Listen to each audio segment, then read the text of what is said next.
When you claim you're African, you're going to get your mind back. If a generalized black woman is doing this and being this, that is that is irresponsible. No, when you claim you're African, you're going to get your mind showing back. me, Black and proud. Claim you're African, black and because I proud. think that if when you claim you're as a African, you're going to person get your who mind has back. a page, what is the status of people Claim you're with half black and proud. I'm FBA? telling you. When you claim you're African, you're going to get your mind back. That's why I was laughing, because Black and proud. Claim you're African, black I'm and not saying the proud. framework doesn't do a thing, but Become a part of it. We've been Embrace forward it. to black men Become a being the part of it. masters, being Embrace in it. the control. We must Become a have part our of own. it. It's only Embrace it. That those to me one of the Become a best part stories I've of ever it. heard. Embrace it. When you claim you're I've African, you're mastered going to get your mind that back. mental growth takes Black place. and You've proud. been misled by leadership, Black for and instance, proud. that I'm think telling that you. you can consume. When you claim you're African, you're going to get your mind back. Black and proud. Claim you're African. Black and proud. I'm telling you. peace and power family. Dr. Daw back in the building. Conversations with Dr. Daw family. Today's topic, feminism, FBA, ADOS, Manosphere. Do any of them want the truth? So again, family, make sure as you come in the building, you like this video, you share this video, you share the video, like the video, do all the things. I want to have a discussion today. Make sure you share it in your chats. Bring the family up in the building today. As I want to have a discussion that is for our healing, and I want to have a discussion that is for our healing. I think one of the things I want to be really clear about is that I realize that most of us really mean well in these different ideologies. We believe there's something there for us. So we do, whether that be feminism, whether that be FBA-ism, whether that be ADOS and all of it, what it has going on there. We believe that, you know what I mean? And I understand why. I don't necessarily believe that it is what you believe it is, but I do understand why people gravitate towards these frameworks. I mean, it's no different than why people gravitate towards all types of things, political parties, gangs, friend groups, many times, especially when you're looking for some level of community, a community that can protect you even. So I want to take it slow. Again, today's topic is feminism, FBA, ADOS, Manosphere. Do any of them want the truth? And again, this is a general conversation.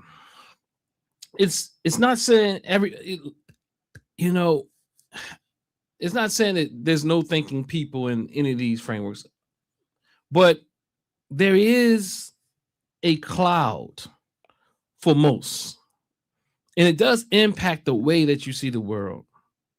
I don't think a lot of us quite understand that when we're in certain ideologies or frameworks, we struggle with seeing outside of them. And in fact, we don't often understand that these frameworks, the very frameworks that we, the prisms, the models, whatever, the theories, and many times we don't even know that we're looking at things through a theoretical lens, and then we say theory is unnecessary. That is one of the things. Like, we would say that theory is unnecessary. I'm tired of talking, and I'm tired of talking about theory. But in reality, theory is a major part of the issue. And with Ideology is a major part of the issue. So feminism, FBA, ADOS, Manosphere, they all have their ideologies. They all have their, let's see who here in the building with me as we get started, family. Oh, nobody said anything. So nonetheless, it looks like people are asleep today. But nonetheless, these different theories control the way that we the way that we think. I think I just saw somebody pop in. Greetings, brilliant first. What does that mean? Doro fell. So, but we're gonna have a serious conversation today. And please, as you come in, like the video, share the video, and all those things. But what I'm gonna do right now, I'm going to play this clip here, and just kind of get things set up. To be in relationship with each other because we are at odds, and we got to be right versus resolving the issue. We got to be right. We got to prove the point that black men ain't shit. And we got to prove the point that black women ain't shit. I talk to everybody. Look, I'm too sensitive for them. But the reality is, as long as we got to prove that black men ain't shit and black women ain't shit, we ain't going to be shit together.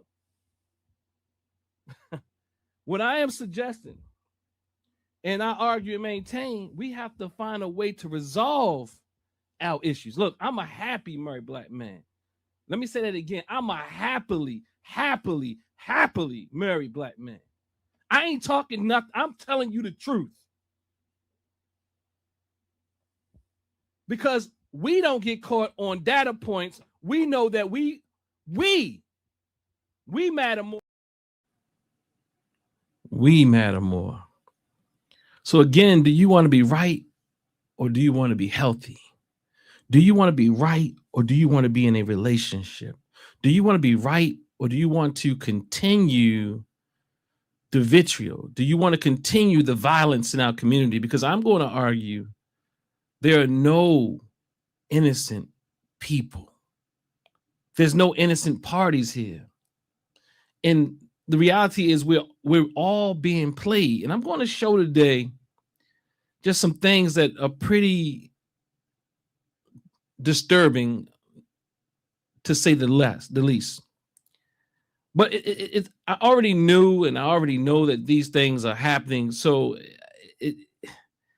we need a lot of assistance in what we're doing here.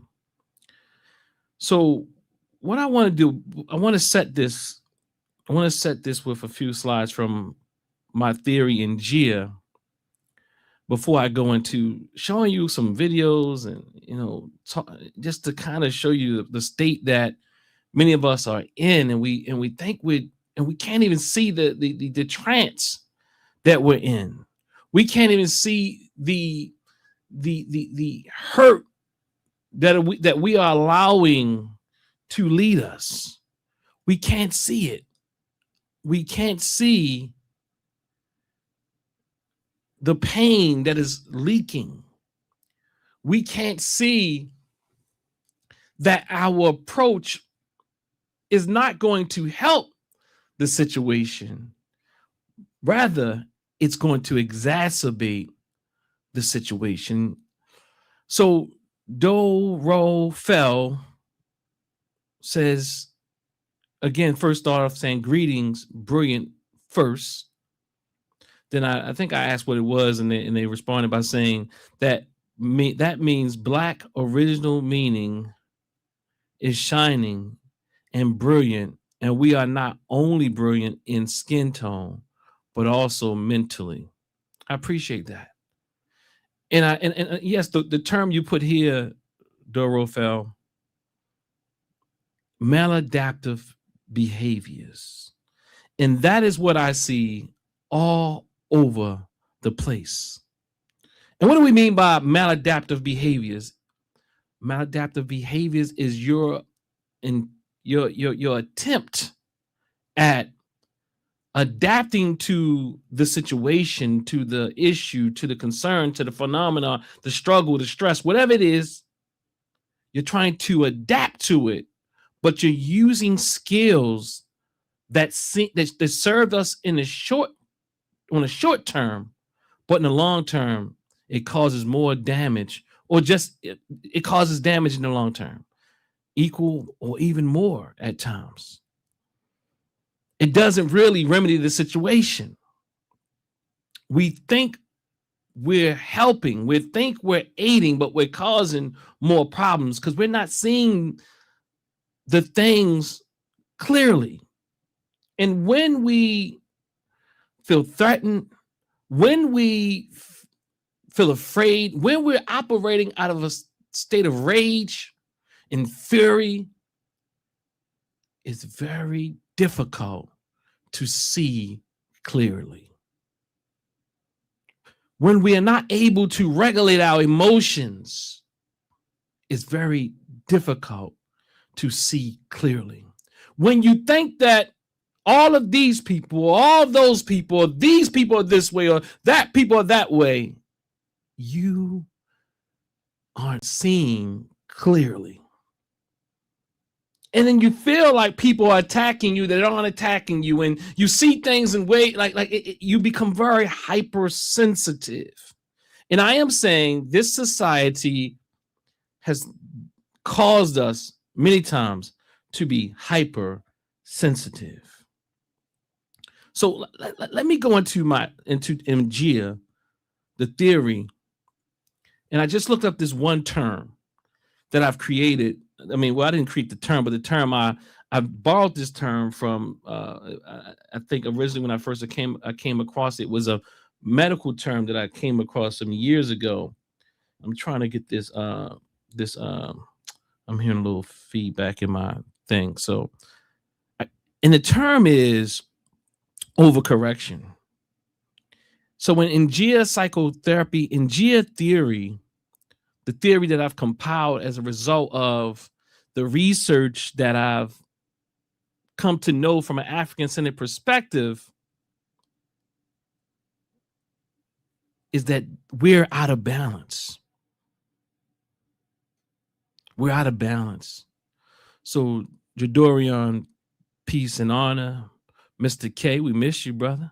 I always say this to FBA and ADOS folks. That's what Mr. K says. And he says, if you want Africa to give you reparations, then take your black ass to African soil to take reparations, like Western imperialists take their ass to African soil to take natural resources. So yeah, you already coming in. You coming in swinging, huh? You coming in swinging. And what I want to be clear on is that I might speak primarily from this lens around feminism and FBA, but really feminism at this point. And I'm not saying there's no good people. Just like I said, there's good people, and mostly I don't really see that. I see people that are lost, that people that are hurt, people that are frustrated, people that are disappointed, people that are fearful, people that are sensitive. I see people who want to see better. I see people who just feel let down. I see people in these different communities who gravitate towards these communities as being a plethora of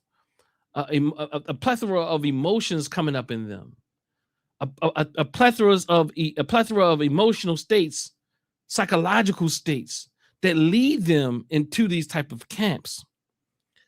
And I mean, it was so much, because let me just back up a bit. It was so much going on. I can't be here long today. My wife told me she wants me to she wants to go out for dinner tonight. Shout out to my wife. So I was traveling recently, and I was in Dallas, Texas, with some beautiful people, other mental health therapists who we were dealing with a lot of issues as it pertains to our community. But I'm going to play this clip again, because I guess I might play it all the way through. But I mean, throughout this show, I might play it several times. I'm gonna play this clip again for those who are just coming in the building to kind of set the playing field. To be in relationship with each other because we are at odds and we got to be right versus resolving the issue. We got to be right. We got to prove the point that black men ain't shit. And we got to prove the point that black women ain't shit. I talk to everybody. Look, I'm too sensitive for them. But the reality is, as long as we got to prove that black men ain't shit and black women ain't shit, we ain't going to be shit together. What I am suggesting, and I argue and maintain, we have to find a way to resolve our issues. Look, I'm a happy married black man. Let me say that again. I'm a happily married black man. I ain't talking nothing. I'm telling you the truth. Because we don't get caught on data points. We know that we matter more. So I just left for school earlier, family, too, with some young gentlemen from the ages of, from the grade level of 3 to the 5th grade. I see Brother Ori Shabazz has joined the building. I don't see you anymore, Brother Ori, but I see you in here. I think Ori might be trying to find the podcast. But nonetheless, I was at this school today, sharing my life's trajectory, and it was an amazing bunch of young men with lots of energy, and some great mentors, doing a great work here, some elders in the community. Brother Akil, of all that math, pardon, Brother Akil, don't come for me, man. I'm sorry. I think it's all about all that math or something like that. He was a guest, and he's going to be, I think Brother Akil will be back here in about 2 weeks. But nonetheless, it was a great experience in really seeing these elders work with these young men. And it was a great experience of me sharing my story. That's, and when I say story, just my trajectory, and what's possible for us. And I mean, collectively. And they were a brilliant bunch. But going back to this, we just want to be right, whether that be FBA. What I realized, FBA, a lot of the sisters and brothers online, whether they identify as feminists or not, they have feminist theory framing the way that they engage in the way that they see things. ADOS, the same thing. Like, you cannot really have a intelligent conversation with many of them. And I'm saying that because not that they're not intelligent people, but when you speak about these issues around their ideology, it's like a battery is in their back. It's like they have what I call catechisms and apologetics. No matter what you say, they have a comeback that has nothing to do with the topic. And that's what I noticed. But there's been a lot going on. And so let me get back to this concept of Ingia, what I call overcorrection. So I put in a slide, I put in this PowerPoint presentation, I looked up the term overcorrection. So the first slide comes up, and this is at the beginning of this PowerPoint. I think it's actually the second slide in, but it talks about what Ingia, the model that I've created, is what is attempting to do. It says it's really addressing what we call fragmented healing models, right? Fragmented healing models, these models that don't necessarily work for us, these models that have us against one another, these individualized, it's all about me, these fragmented healing models that create what I would call pedestalized victims. And so to be a victim is to be put on a pedestal. I am suggesting, I argue, I maintain that much of what we see in feminism, FBA, ADOS, and the Manosphere is coming from a place of pedestalized victimhood. These people did that to us. These people, and it's in a they get triggered really easily. And I'm going to show you some examples of what I'm talking about. I'm going to continue to share, and I love my brothers and sisters. What I won't do on this particular show, and you're right, self-centeredness, because when people, Duro fell, when people have been hurt and they haven't resolved their own trauma, many times what really happens is they really can't really feel for other people. And what happens, and they feel for those, and people they do feel for, they feel for those that remind them of the hurt and pain they had. So really, in essence, they're really reliving the hurt and pain that they experienced. So it does cut off their ability to think and reason. And it has them believing that you are an enemy when you're not an enemy. It will have them taking you down these rabbit hole conversations, and they really don't want any resolve. They'll start asking you, what about this? And what about that? And what is this? And like this one, so like one of the points that FBA often does, you'll point out something very major, and I'll show it today, but you'll point out something very major, and their comeback is, what's wrong with a lineage? Like, you have an entire thesis on the problem with FBA, but the response would be, what's wrong with a lineage?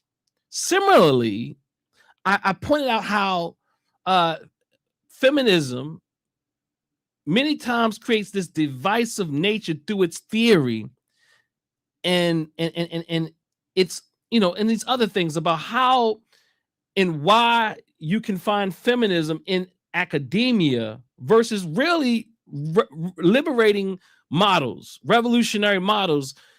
You hardly will hear about them, or they're not allowed as much, or you get a lot more of flack when you talk about other models that are about coming together, about models that really point out white supremacy. I'm talking about really in a way to bring about social change.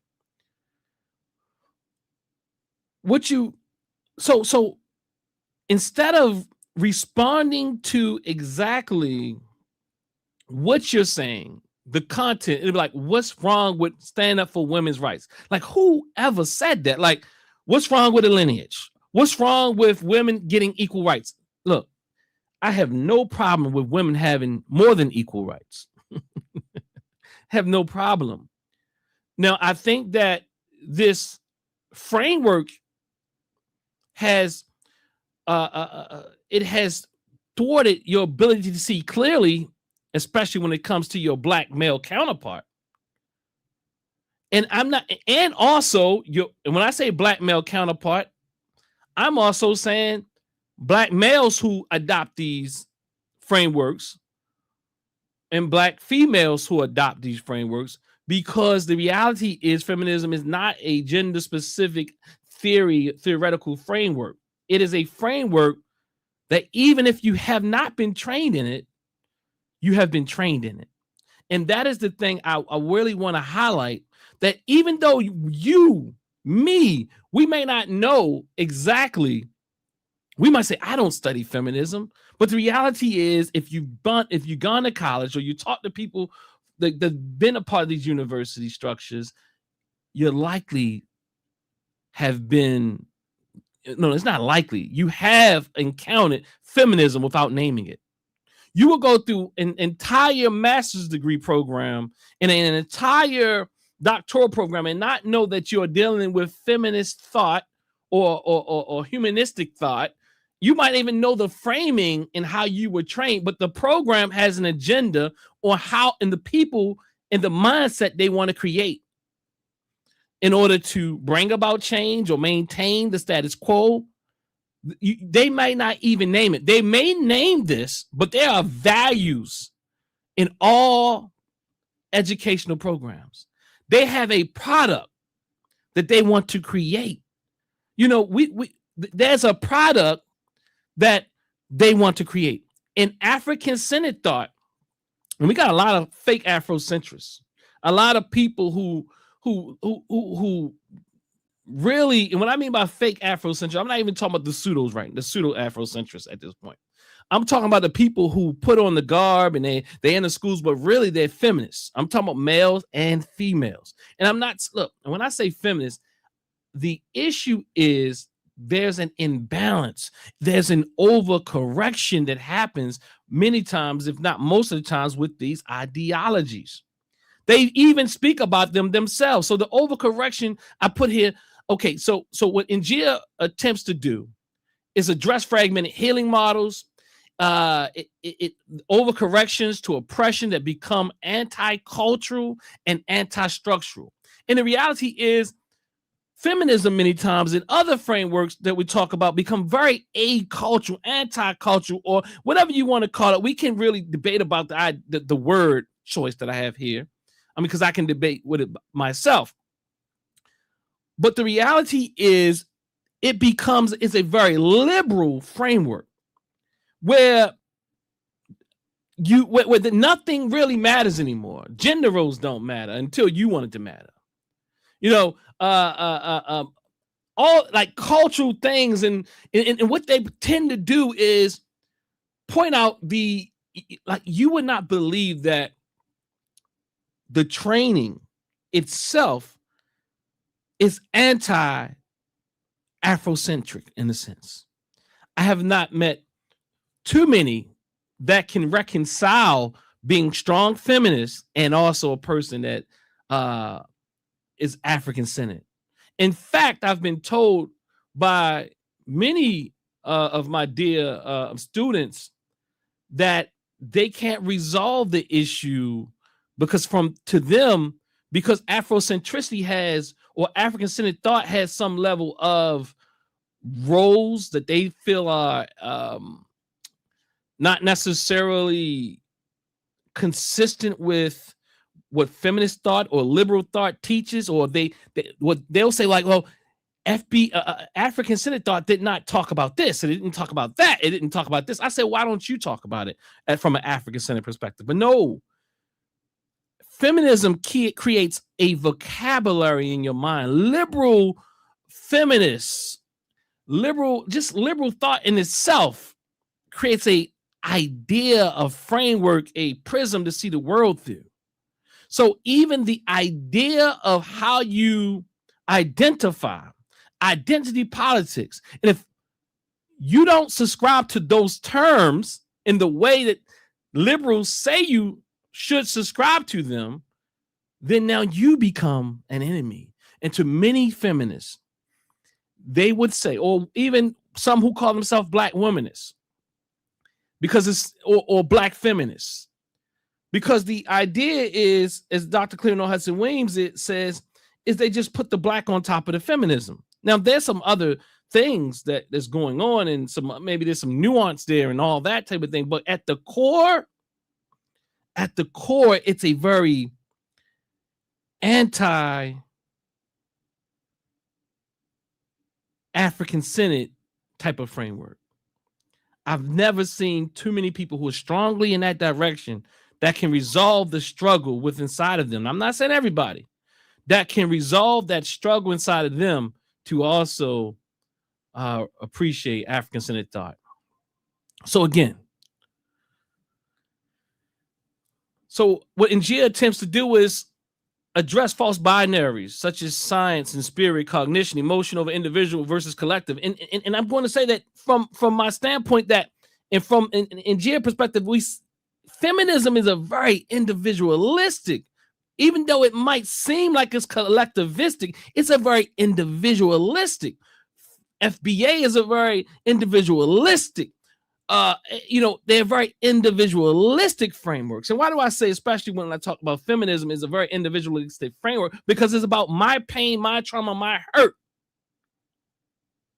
And it's not about the collective, and it has you looking at the world in a very thwarted, protective sense, and everybody's your enemy. So you are always on edge. The framework is not healthy. It's acultural. And research supports, research support that culture is very essential. And feminism, a lot of feminism, most of what we see and what we get in our schools is very acultural. Because nobody wants to be accountable to the collective. Feminism and liberal studies, it tells you, be you, do you. You know, it tells you, it's really acultural. And what I mean by that, it's like you don't have to be accountable to your community. And it actually has you looking at your community as backwards. It really has you looking at your community as backwards. It has you fighting grandma and fighting grandpa because they had some ways, and grandpa don't want to call me they or them. And I talk to my students. I say, look, understand what's going on with grandma and grandpa. Understand what you're looking at is this is some new things for them, but it has you looking at your family in some very negative ways, or you not understanding, you know, why they might look at the world the way they look at the world. I say it's not diversity because they want everybody to fall within this way of looking at things. Diversity would be able to, if you want to utilize it from a very liberal feminist type of framing, diversity is supposed to be inclusive. But what I've realized is that inclusion is inclusion under this multicultural umbrella, but certain things don't fall in this multicultural umbrella. And you better not talk to black. Although black in the fight that we put up is what brought about and ushered in much of this, everything else begins to get priority over race. And that's why I big up my brothers and sisters who speak to from a race first perspective. You and it becomes very difficult, and it becomes a very conflicting type of reality when you are dealing with these liberal frameworks and even these conservative FBA, because what happens is it has you feeling stuck. Well, I don't feel like they respect this identity or that identity or this. And I tell people we have to be able to differentiate between family diversity. And what I mean by that, you know, you might be a heterosexual male, you might be a short person, you might be a tall person, you might become a person who, you might be a person who is autistic. You might be like this is diversity, and we're always going to have conflict. There's always going to be family issues. So to put those family issues on the same level as we find with racism and even classism becomes problematic. And I think it's an error. It's a grave error. It has us fighting those in the community more than it has us fighting for structural change in a real sense. It has us fighting like, no, we will not. It has us fighting each other so much that we cannot really deal with the oppressive force that we find ourselves under. And also, institutionally, when you come from a feminist perspective, you have more power. Because you don't want a person like me in your class teaching, for the most part, multiculturalism. Because I'm going to be speaking about decolonizing multiculturalism, as some do, but they're not decolonizing much of anything. They're just really just saying, let's include, you know, they're just blackifying this multicultural lens, which was hijacked, taken over by liberals. And I'm telling you, you cannot go through a counseling program. And I'm not conservative. I'm not a conservative. But what I'm trying to show you is that it will be very difficult for you to get through a counseling program and be a conservative. FBA, for the most part, would never make it through. You know, they're very conservative. So they would, that is the difference. But the thing is that they're divisive, though. You would never, you will find it very difficult to make it through a diversity, through a counseling program and be real race first. You will find it very difficult to get through a counseling program and not agree with certain identity categories. You will find it difficult. it will be nearly impossible. You will have to be quiet about your political ideology, your political framework, your political differences. But again, to me, and then to some degree, a certain level of vitriol is created, a certain mindset that these people are the enemy. And I said, well, as from a counseling perspective, can we make space for grandpa or grandma who doesn't agree with the things that you are being taught, what are being taught here? Because for the most part, a lot of times, Black people, we are like, we might not call ourselves conservative in the sense of these electoral politics, but we have very conservative values. So even us, because we're so committed to the Democratic Party, sometimes we're very quiet on our real beliefs, because from that liberal framework, you don't want to speak out against their policies and the things they're doing, because you don't want to be silenced. You don't want to be called out. And when you come from a culture, a people that appreciate culture and understand culture and roles, any type of role, you will find it very difficult to make it through these programs.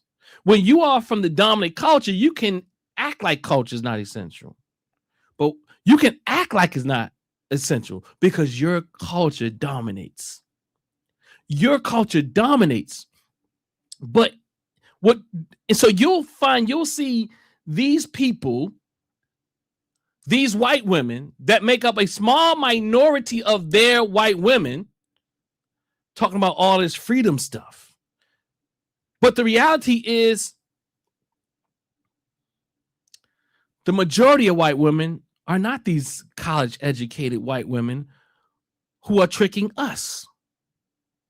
In fact, even those who are these college educated white women, I got plenty of training from white women.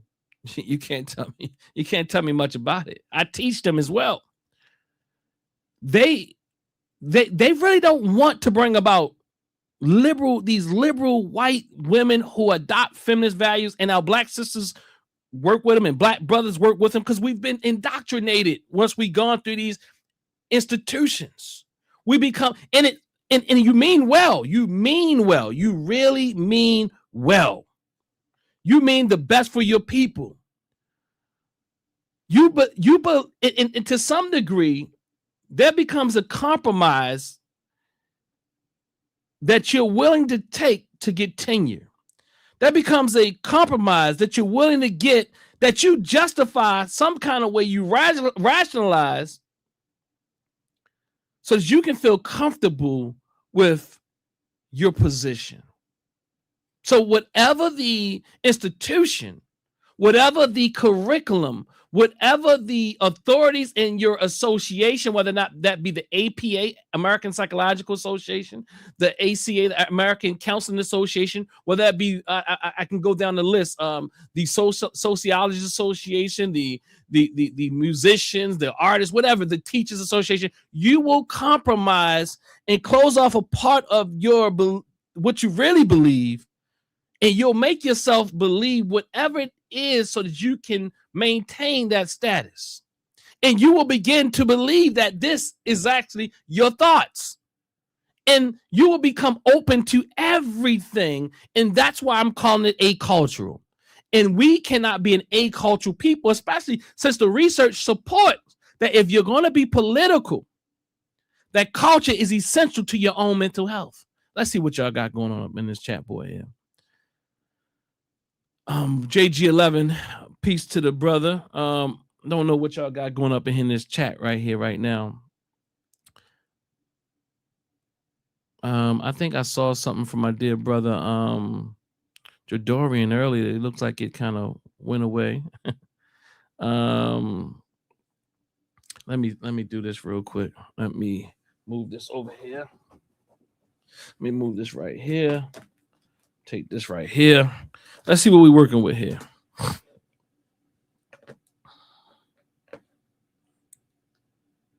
So Jadorian says, but does diversity have to be inclusive to false reality, or can we not call things false?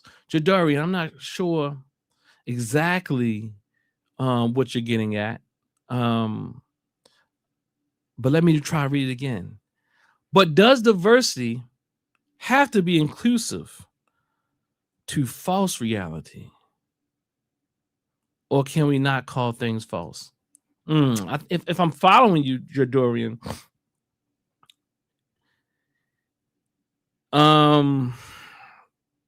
it is inclusive of a variety of ways of thinking.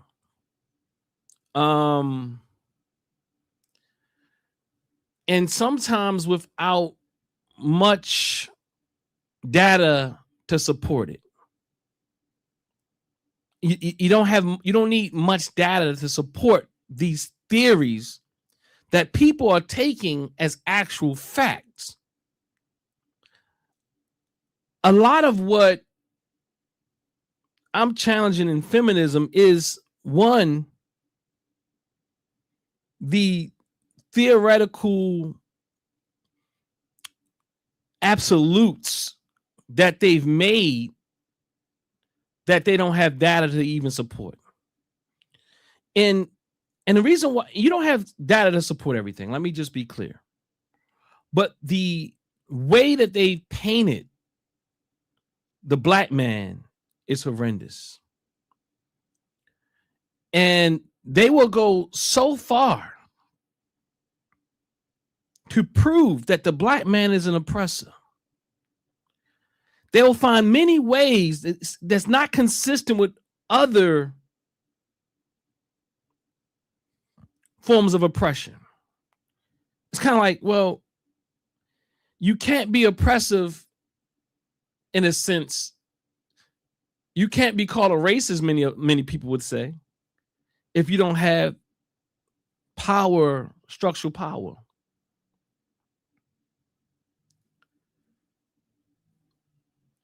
And most of them would agree with that. They would say you cannot be racist if you don't have structural power. But what I've found is that a lot of those who are trained or identifying feminists will go to they will go to high levels or degrees to support the notion that a black man is what's the term I'm looking for? Is patriarchal. That he has patriarchal power, and even if he doesn't have structural power, he has that power as a result of his maleness in a society that is patriarchal. To me, that is not being fair across the board, is inconsistent. And I think it doesn't hold up, because then I've heard this sister say on a podcast the other day that, well, you can't deny that the black male has the power in the household. I mean, I don't know. I mean, I don't know if he does have the power in the household all the time. Maybe he's stronger physically. Let's go with that. But power comes in many ways. And even the reality, like some of the reasoning and the rationale doesn't always add up. You have the same people saying that he has that level of brute power will also say that, no, women are just as powerful, even physically at times. And then they have this whole argument about who can belong and men can compete with women and athleticism and all. It's a bunch of mythology, and a lot of people have their own ideas around it. And you can't really talk about it because it's unpopular. So whatever they say, you either agree or you're an enemy. So people hold their heads down low. You have to agree with the mythologies in academia, which actually expand out to the general public, whether we know it or not. Just like FBA. People say, well, it's just an internet thing. No, it actually expands to people who don't even know who Tariq Nasheed is. You don't have to know who Tariq Nasheed is to catch a buzz of the backwards ideology. So I think I may have hit on, I'm not sure if I hit on what Jadarian was saying, but he said exactly and hopefully how. So DACLOFFEBLACK says, Brother Asar, I appreciate that brother part. Yeah, I really appreciate that. Please explain how ADOS is subject to this criticism when they are a political organization advocating for reparations for descendants of slavery and Black agenda for all of us. So I would say to you that if there wasn't an ADOS, there wouldn't be FBA got their tool book from ADOS. And many years ago, when ADOS showed up on the scene, they were a lot more aggressive in their approach to dehumanizing Africans and Pan-African people. Tariq Nasheed copied their playbook. They're not too friendly today, but they're a lot more. They've learned they had to navigate and change some things and adjust some things. And they weren't always a political organization. They set up the framework for Tariq Nasheed to follow. At one time, they just were saying they were a lineage. And again, this is part of what I'm saying. So now this is the response that I'm talking about. But I think this person is genuine in the way that they ask this question. But it goes to, so when they are a political organization advocating for reparations for descendants of slavery and Black agenda for all of us. So again, they're not saying all of us. Let's be clear. They're saying some of us. They're not saying all of us. They have a very distinct claim, and it's okay that they have a claim. But the part that we leave out when we ask those questions is that I'm not saying, do you hear me critiquing that claim per se? That becomes the issue. Do you hear me critiquing the claim about ADOS or FBA about their fight so much for reparations? You don't hear me. I mean, you don't hear me critiquing that. My critique is their anti-immigrant, anti-Africanist, anti-Pan-Africanist ideology. Their anti-African, anti-Pan-African sentiment. Their, what's the term I'm looking for? Their xenophobia. It is unnecessary. All of that is unnecessary to the degree that they are doing it or have done it to accomplish their goal in reparations, and to the degree that they've done it, in the way they've done it. Now, Tariq Nasheed has taken it to a whole nother level of silliness and foolishness. But sadly, people are attracted to that. Hurt people are attracted to things that can have them feel powerful. Same thing with a lot of people who've been hurt. And people have been hurt. I don't want to make light of that. But when you've been hurt and you're trying to help others heal, lots of times you just create more harm because you have not resolved the harm, the hurt, the pain inside of you first. So what you do is create movements of people who are retaliating, people who see in a black and white manner. And I'm going to show you some of this today. Let me get back to what I really want to show you here today. I appreciate, you all being in the building today. Please like the video, family. Share the video. And subscribe to the channel if you haven't subscribed already, because it's going to be, I got some good stuff for you. I got some things for you that I want you to consider. And I'm going to get through this right now. I'm going to what I'm going to do is I'm going to play this clip again, but I also want to show you how some similarities. So this is what I want to show you. I'm going to show you this. That's what, Hey, what's going on? Where you from? you already know. From Where you Haiti. from? Haiti? Haiti. You think black Americans are dirty? No, not at all. You see that sister they got up there? Yeah, I saw Who are her. you with me? My brother. Oh, say it again, sir. My brother. All right, look. See, she been saying that forever. How long you known me? 32 years. All right, there you go. You see it? Look at That's it. Check it right. out. Hey. Don't spin for it. I don't want you to get in no trouble. Okay, then. It's a diaspora event, right? I ain't messing with these two. They might tell me I can't put it online. They be like, I need a release. So I played that. That's my sister-in-law and my brother-in-law, one from Haiti, one from Jamaica. So the reason why I asked her that question is that there was a Haitian woman who went on and called African Americans dirty or something like that. So now they take that and run with it as evidence that Haitians hate us. They won't, like, they don't look at the other preponderance of evidence that shows that that's not how most of them show up.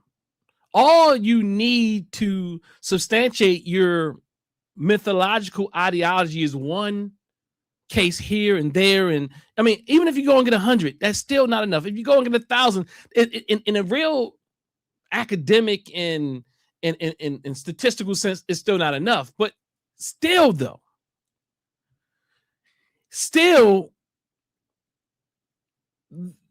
you'll never really, and then you ignore the evidence that shows something else. I mean, I've shown on this show evidence that the Caribbean people actually show stronger solidarity in our direction than we show in theirs. But we also show them strong solidarity. But all they want to do is show me one clip about this happened over here and that happened over there. Like, I'm not foolish enough to not realize that you can go and find a clip about anybody doing anything to support what you want them to support. So what my point here is that if that's all it takes, let me just show you one clip. So if it takes you showing me that a Haitian sister said that they hate African Americans or they stink or whatever, let me show you some. Let me show you one. Let me show you two. Let me show you three that says something different. You know what I mean? But see, that would never be enough for you because you already, as one of my initiates say, you've already made the answer up, the conclusion of the why that you want to see. Shout out to Brother Los. You already have in your mind the why that you want to see. So no matter what I show you, it will never be enough evidence because your ideological framework has already told you that those people hate us. Quite like what we see in femicide right now. This whole idea that this is femicide and any harm that's done is femicide, which I think is academically it's not a real good academic approach, because then you have to ask the question, how is it, what makes it, what constitutes femicide? And I'll show you a video that is very disappointing, and I'll show you what I mean, that we are hurt. We are hurting people. We are hurt people trying to help heal a people, and all we're going to do is harm our people until we go and do the inner work we need to do to be healers in our community. Social justice warriors, you have to deal with your anger. lots of times what driven you to or motivated you to get in the work that you're in is the hurt that you've experienced. But I promise you, if you have not healed yourself or learned to regulate your emotions, any and every piece of evidence that you have will become extreme support. And I'm going to back up. Any piece of any event, anything that happens becomes support in your mind that these people are savages, that these people are monsters, these people are our enemy. So I see somebody say that's BS. The government, okay, I lost it. But nonetheless, let me get back here. So Ingia does not require all theories to originate from an African-centered or Ingia-based assumption. However, when theories are used in conjunction with Ingia, they must not collapse Ingia. This is the framework that I've created. Collapse Ingia into a single domain, trauma only, cognition only, identity only. And this is what we have. We have these fragmented frameworks. Override Ngia's Afrocentric, psychosocial, cultural, historical, and spiritual grounding. Look, a lot of these frameworks are missing an accurate historical account. It must recenter cultural neutrality, ahistoricism, or excessive individualism. It must do these things. Introduce conceptual drift, fragmentation, or overcorrection. And what am I saying? Overcorrection is the main piece I want to really point out here. We be doing too much. If I had to put it in language, we be doing too much. We go too far. And when you go too far, you don't heal the community, you harm the community. And those of us who point out that we are fragmented, that we're harming, become your enemy. How so? Those who said we want unity becomes the enemy of feminists, FBA, ADOS, the Manosphere, because they all want you to take into account just their hurt and harm. And if you don't agree that this other group of people are these nasty things that they believe they are, then you become by proxy an enemy to them. So overcorrection refers to a pattern in which necessary responses to oppression or harm exceed meiotic proportion. What do I mean by that? Which exceeds balanced proportion. Hence, creating new forms of imbalance by reacting against distortion rather than restoring alignment. Key implications. Reaction replaces restoration. Reaction replaces restoration. Balance is delayed. Domination can reappear in a new form. And this is what I was telling you about. When you go into the institutions, into these frameworks, they try to dominate with their ideology. And if you don't fit within it, they begin to oppress your thought. They talk about freedom and diversity and all these things, but you better be diverse under their prescribed way of looking at the world. If not, you are enemy. And this is why the United States goes around this entire world with their liberal agenda. We're not even doing great things here at home, but we want to go and tell other people in other countries how they should treat their people and their diverse needs. And a lot of these people, a lot of us in these frameworks, because they're very attractive to us because of our harm, or we've been indoctrinated in them to say that this is the way you must see this thing. I am telling you that in counseling programs, you are indoctrinated, and you are indoctrinated to such a degree you cannot consider men, especially black men. You ain't considering the white man in the counseling. He rules, so you can just beat him up all day. But you also don't consider black men, because he is utilizing the white man's power. So he, in turn, utilizing his power to abuse the same way this white man has abused us.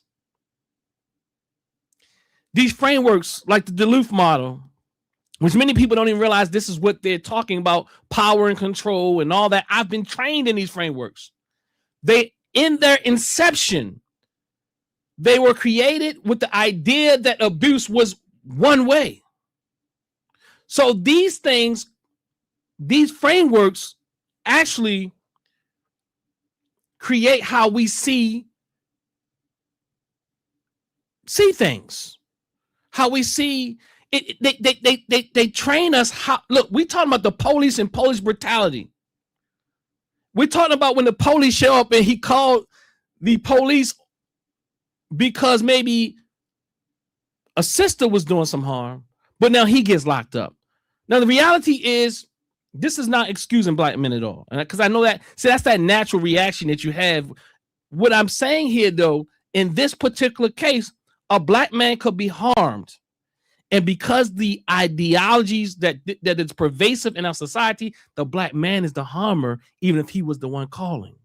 The same thing when we look at white supremacy. I remember I was harmed. I was violated by a owner of a business, but because I was a young black man, I called the police on this white business owner, but guess who they came to and treated like he was the violator? It's me. It was me, because I fit the framework of what a dangerous person looked like. I was talking to Baba Imhotep the other day about some things. He reminded me of Hillary Clinton and the Clintons and Biden and the whole idea of these super predators. And that's why and we spoke about it, and why we have to be clear in real time that we don't create and that we don't perpetuate this idea that will make it so easy for the slaughter of black men or anybody in our community, that we don't demonize each other in ways that makes it easy to just treat them less than animals. The same thing, the mindset is going on in South Africa right now with some of those people who are trying to throw the other Africans out of their country. That mindset is easy to settle in. There's an ideology around that these people are taking our stuff. These people are our enemy. These people, and it doesn't mean that some people aren't doing some things, but it doesn't mean that it is. I will guarantee you, and I promise you, in most cases, is not to the degree, nor does it warrant the amount of force that you're directing towards, which again I'm calling overcorrection. In GIA framework, it's called an overcorrection. Overcorrection again refers to a pattern in which necessary responses to oppression or harm exceed proportion, creating new forms of imbalance by reacting against distortion rather than restoring alignment. Again, key implications. Reaction replaces restoration. Balance is delayed. Domination can reappear in new forms. And I am arguing that is what we have. That is what we see. GIA does not oppose correction.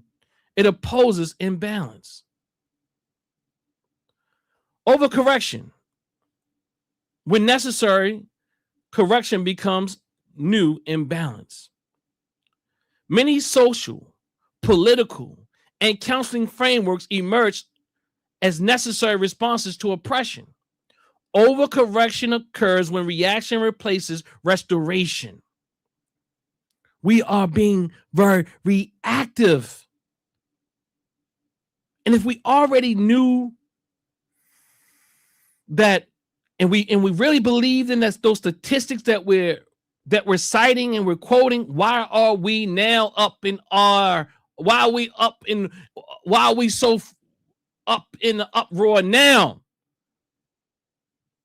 Because, and I would argue the reason why we're up in the uproar right now is that we allow media And we also, to some degree, to control our minds, but to another degree,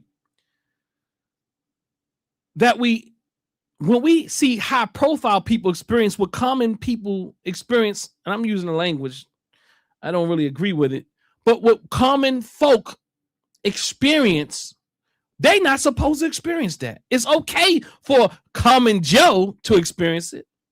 We wouldn't be in an uproar about it because it happens every day. And this is not to diminish what is happening. This is to uplift that we have a real issue in our community. But why, when some high profile cases, when it happens to someone with a high profile, do we now act as if something new is happening? Why are we acting like there's a crisis now when the crisis already existed? Because to some degree, that tells me that you don't believe that these people, like, you can't even imagine that something like this could happen to them, but to some degree, it's okay to happen to those of us who we would consider common. I mean, that's just one conceptualization. But the reality is, it's also the media and its propagation. It's the media and its propagation. So again, overcorrection occurs when reaction replaces restoration. We have to look at restoring, family. This ain't no, see, I'm not responding. Someone was like, well, you're responding.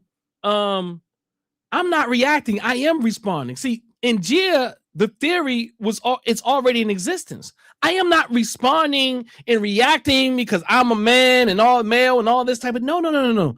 This theory is already laid out, and it doesn't matter whether you're a man, you're a woman, you're black, you're African, or whatever. Whatever we do, that we find that these other frameworks are creating disunity and divisiveness and perpetuating mythologies to keep us at odds with one another. And Gia says we have to do something different.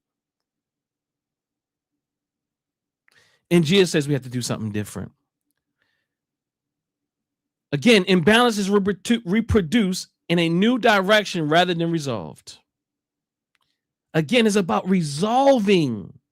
It's about resolving the issue, not reproducing the issue.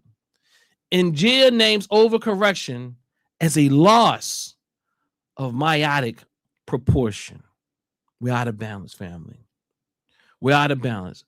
Yes, we must fight, but we must fight in a regulated state, or we will perpetuate and create new harm.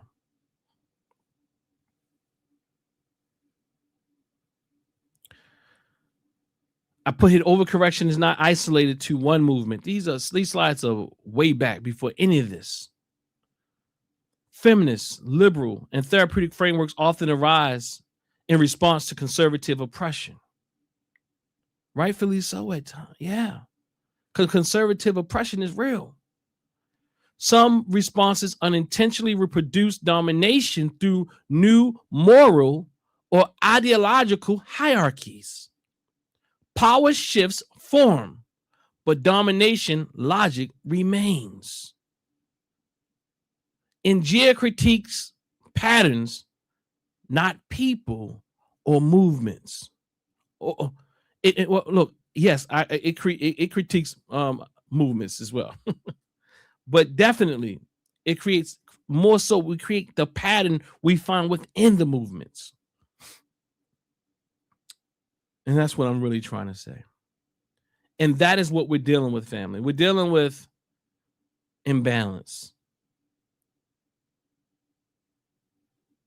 Yeah, we're dealing with imbalance. And we have to do something different. We can't keep reacting in ways that's not going to heal our community. I'm clear about this as one who is a healer. And let me see what time it is to see where I'm going to jump to here. I just want to show you some examples of what this might look like in real life. And what this might look like in practice. And what this might look like in practice. So let me give you an example of what this looks like in practice. I put a post up. The other day. Go follow me on YouTube. I mean on what's it called? Facebook family. I got, clips and things like that up. And let me say this real quick. I put this reminder out that I put a reminder out the other day that stated a reminder for those of us engaged in critical discourse. Behind every label, insult, or quick analysis, behind every label, insult, or quick analysis, we make every quick analysis we make. Let me just say that again. Behind every label, insult, or quick analysis we make are complex human beings.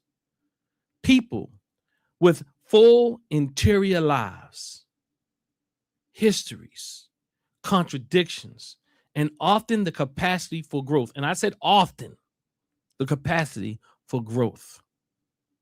This doesn't mean we abandon critique or accountability. It means we practice rigorous analysis without replacing the same dehumanizing logic we oppose. We can challenge systems, ideologies, and harmful behaviors while still recognizing the humanity of those caught within them. Those caught within them. So let's see if I can find the post that I think I was away in Dallas. And I posted this post here. And I says, I shared a post from Dr. Tommy Carey. And I'll read it.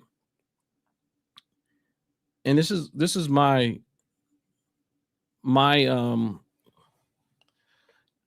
let's say my what do they call it? I can't think about it right now, but the words I had to say to set up his post that I shared. And it says, we have to be sure not to allow our pain and hurt to create narratives that are diabolical to our community and a political agenda to uphold an unfounded narrative of Black men, women, or children. One thing you would notice about me, I'm always speaking about the Black family. And that's an African-centered approach. It's about us, because what we realize is that from an African-centered perspective is that if the Black woman hurts, the Black man is going to hurt. If the Black man is going to hurt, the Black woman is going to hurt. If Black men and women hurt, it's going to impact the children. If the children hurt, it's going to impact the adults. So it's not from an African-centered perspective, it's not about pointing fingers. It's about how do we heal? How do we resolve this thing? Because what we realize is that you can want to be right. Do you want to be right? Or do you want to heal? And the reality is, even with what people are trying to be right about, I explained to you about FBA, they'll argue things that you never argued. ADOS will argue things that you never argue. And a lot of people who are feminism adjacent or self-identified feminists, they fight in ways that they fight and they argue points you never made. And I'll just show you real quick. So Dr. Tommy Carey posted this. And what he posted, let me just back out of here real quick. He posted, okay, I got to back. Okay. Oh, y'all not even seeing my screen. Hold on. So he posted this.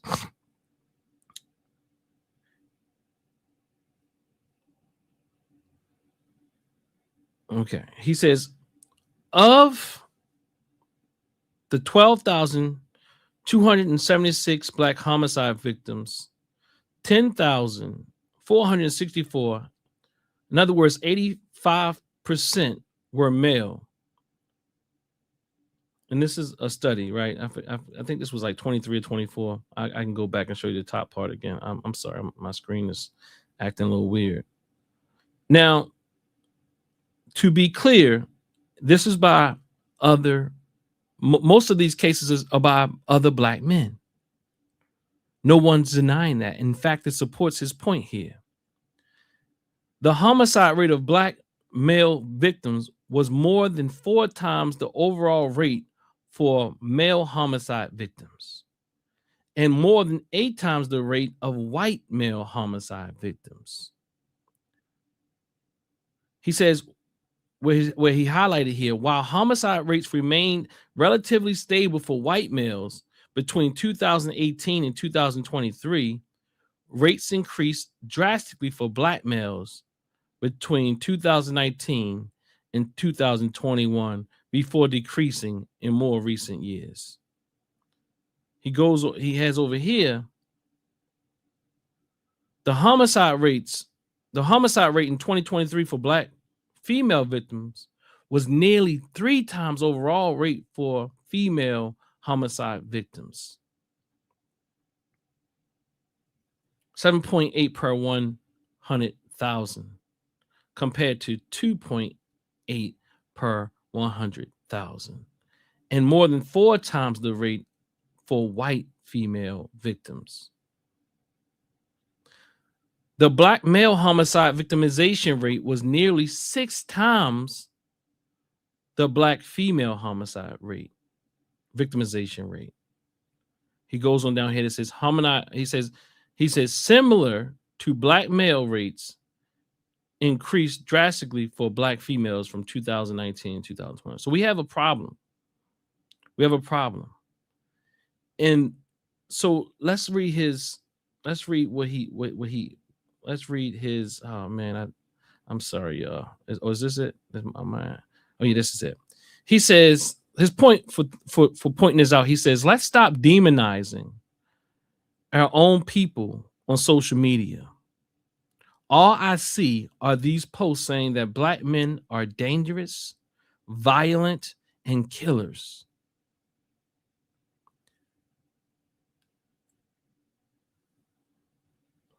He says there is a renewed effort to frame intimate partner homicide as femicide,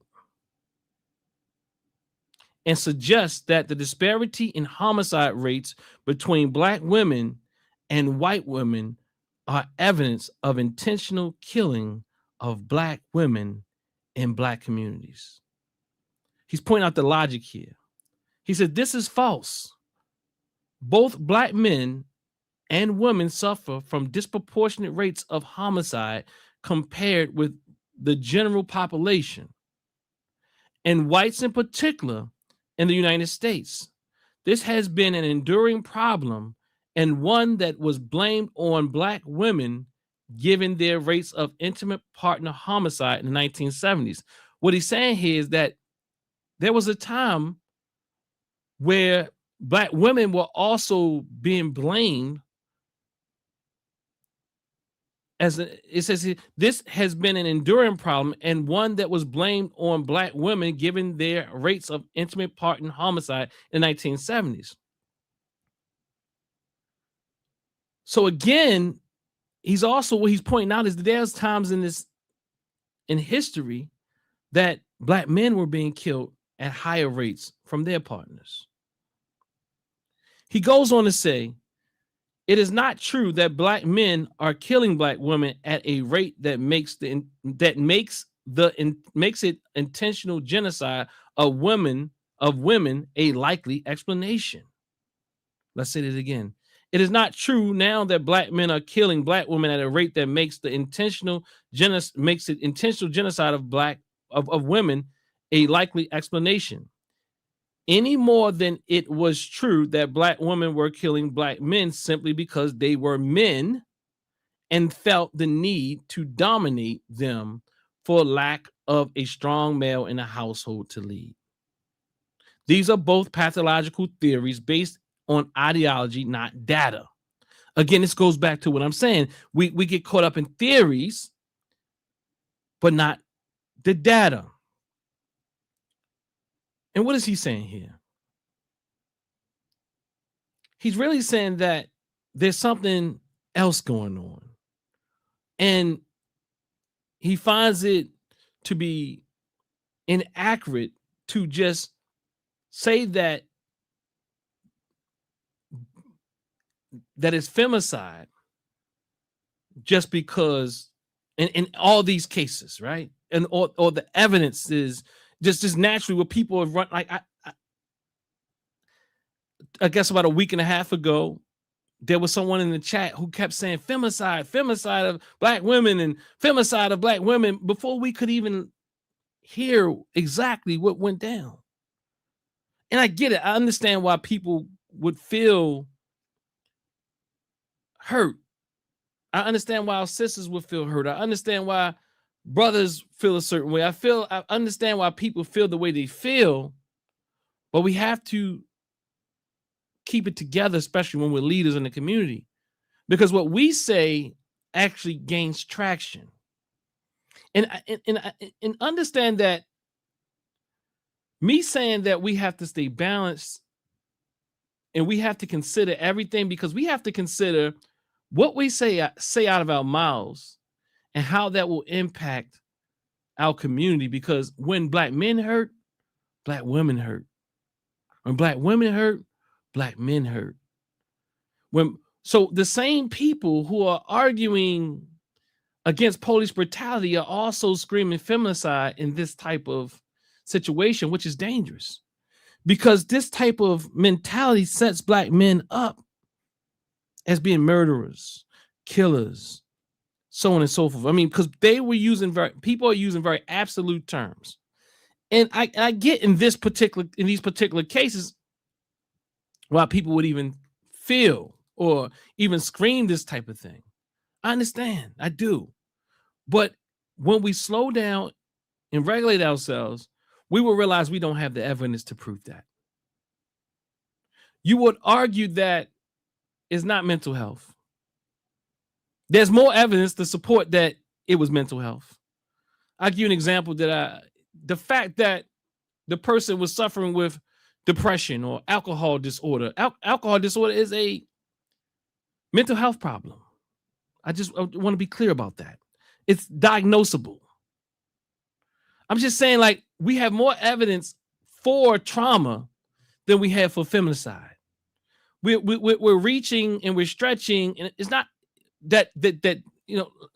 I'm going to show this clip that I want to share with you to make my point without me saying it right now. But he also says, and I'm gonna finish here, on the matter of homicide, black men are roughly 85% of the victims. The rate of homicide of black men is roughly 6 times of black women in the United States. Black men rates of homicide is over 8 times that of white men. We should be mourning the loss of black life, he says, not trying to advance the ideology of our disciplines over the grief of black families and community. So I agree with him. We are attempting, many of us are trying to push our ideologies and have these, like FBA does, prove that, oh, our ideology is right. A Haitian said this. A lot of these people who are feminist adjacent, our ideology is right. The black man is this. He is feminicide. It's femicide. So they are, because this is an example without any real evidence. You don't know what happened in that relationship. So to go out there and just be saying these things is very irresponsible. And I'm not saying it wasn't, because I don't know. Just like you don't know. But the evidence doesn't even support that much. I'm gonna go through this real quick. I'm gonna go through this really quickly. I had some responses to this post, and I had some very strong responses. I just want to give you an example of exactly what I'm talking about here when and how like do any of them want the truth? I say. So this person said, I would question. So look, so this is her response. She says, I would question. Oh, I'm sorry. I would question this statistics, she says. And I respond, so she's questioning the statistics. Then I said, Tiffany French, why? What leads you to say question the stats?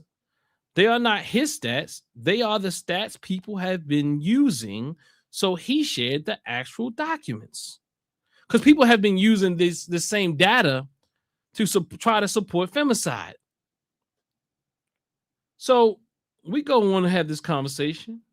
So again, I asked, what leads you to say question the stats? She responds, because I find statistics that prove otherwise. Now, she said, I can find statistics that prove otherwise. I can find statistics that prove otherwise. Well, how does she know that? How does she know that? Does she have the statistics? Or she just saying that? She's saying something, I almost can guess that she's just saying it. She goes on to say, the way we frame the post basically shows he's dodging the issues that happening with Black women and children and solely focusing on Black men. To sit here and say Black women are committing more homicides to Black men than Black men are to Black women is a reach. That's why I said it. Therefore, I will digress. Peace. So my question is, Tiffany French, I think you should read it again. He didn't say that. He didn't say that. But again, I'm questioning, do we want to think here? Do we really want truth, or we just reacting? He never said these things that she's saying. He's supporting his. No one's deal. They don't want to deal with his argument. He's sharing that it's dangerous. It's dangerous to. He's saying, why make monsters out of each other? It's dangerous to utilize these cases just to push an ideology. He says that we need to consider the Black community, the harm done to the Black community, which is inclusive of Black women and children, which is inclusive of Black women and children. But then she says that he says that Black women are killing Black men at a higher, like this, that she's accusing him of saying, to sit here and say Black women are committing more homicides to Black men than Black men are to Black women is a reach. Okay, I don't want Darrell. I don't want you on here, brother. How do I move this? All right, so I guess you can't do this in real life, real time. Okay, I mean, it's a reach. He's a reach. Oh man, it went away. So let's see here. Let me go back to the comments. Okay, it's a reach.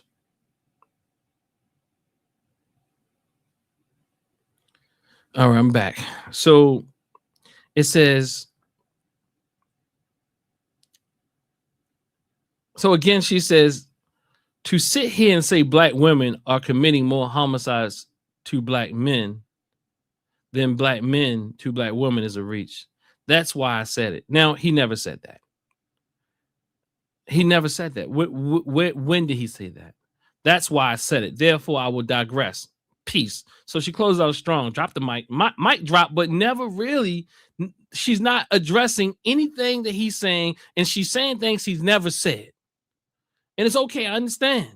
But we have to understand when we're not really regulated. We have to understand when when we're being triggered.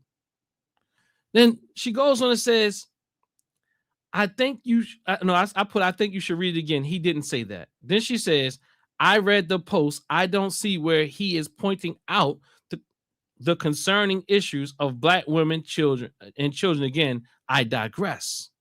Again, I told you he included everybody. He included everybody. When he says here, he closes out even. He says, my goal here is not to weaponize that or create further division, but it's to emphasize that we are dealing with a collective issue that requires collective healing, and that be, oh no, I'm sorry, that's me. That's something that sounds like me. He says we should be mourning the loss of Black life, not trying to advance the ideology of our disciplines over the grief of Black families and communities. So he included the whole Black family. And this is what I'm saying.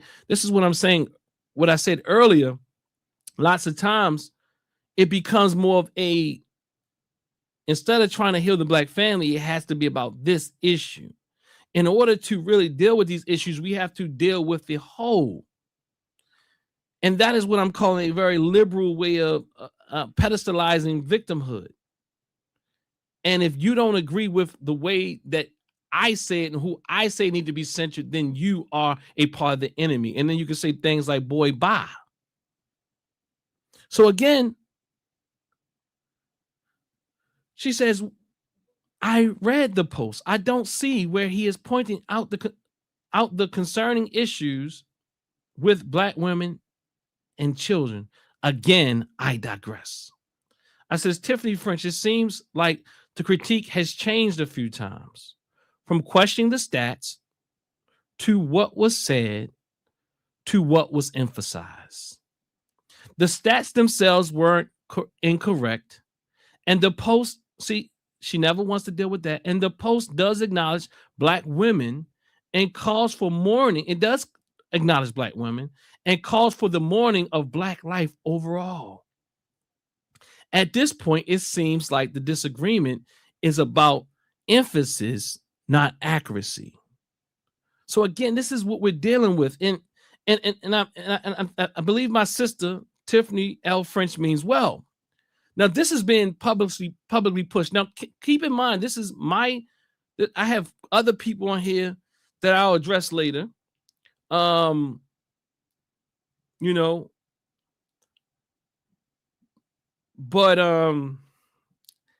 is where I'm going to stop with this particular post. But then I want to show you a clip of a video that I recently watched. And this particular video clip is about 2 minutes long.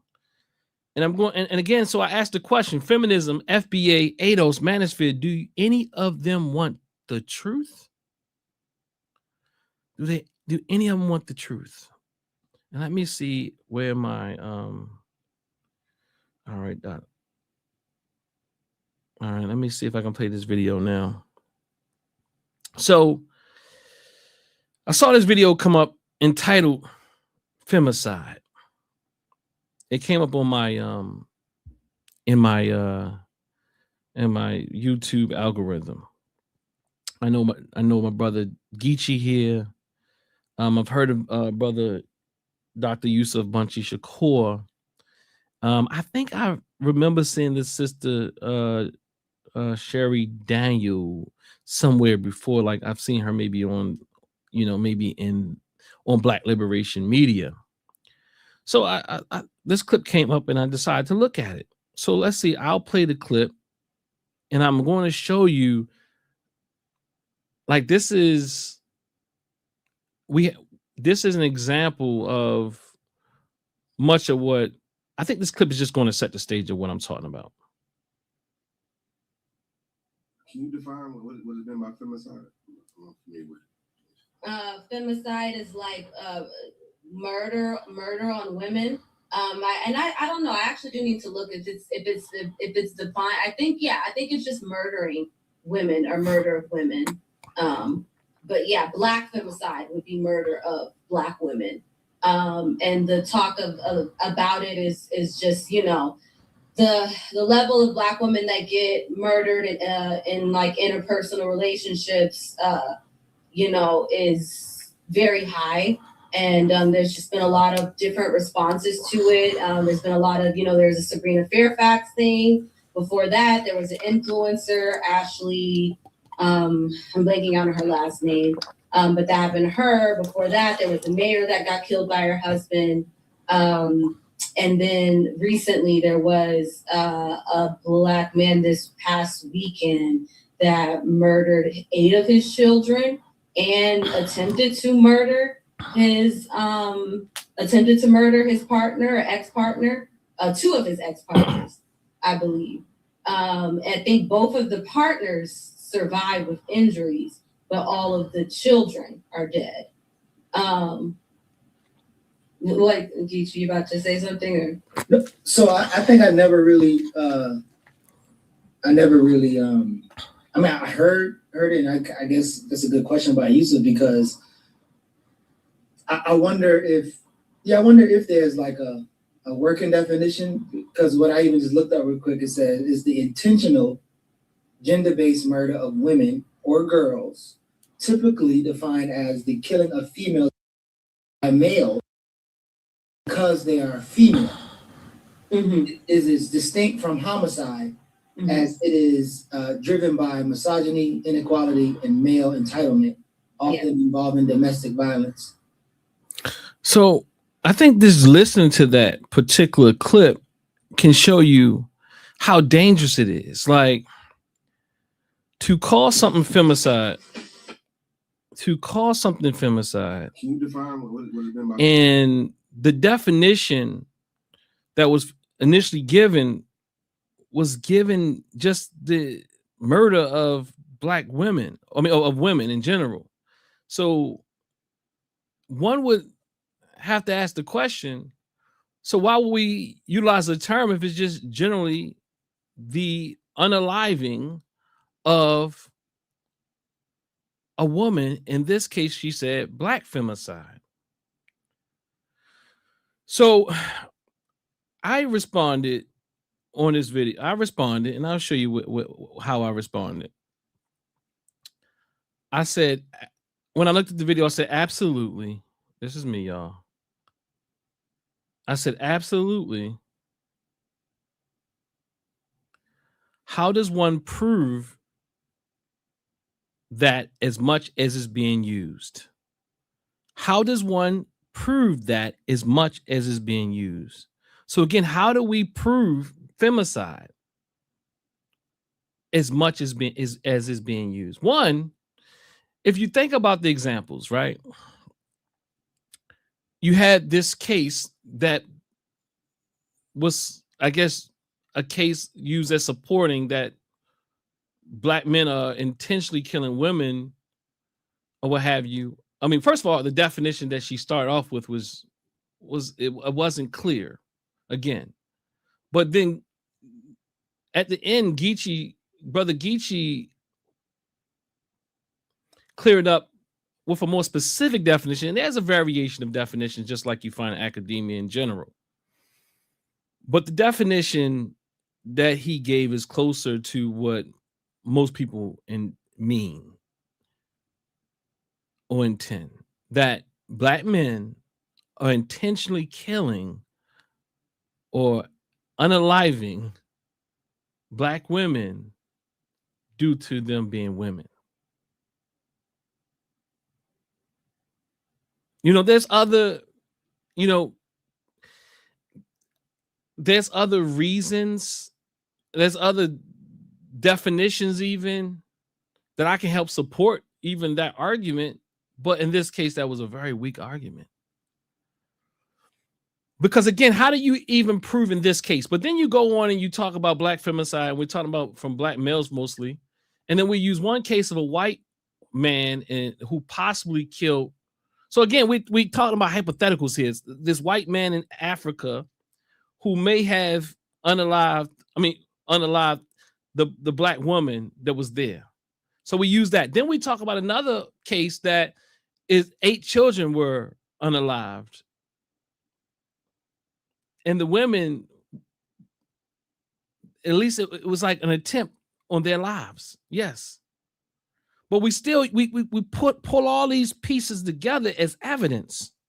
But in reality, most of the cases don't even qualify without much evidence, because the reality is, why aren't we talking about those, what do you call unaliving black children?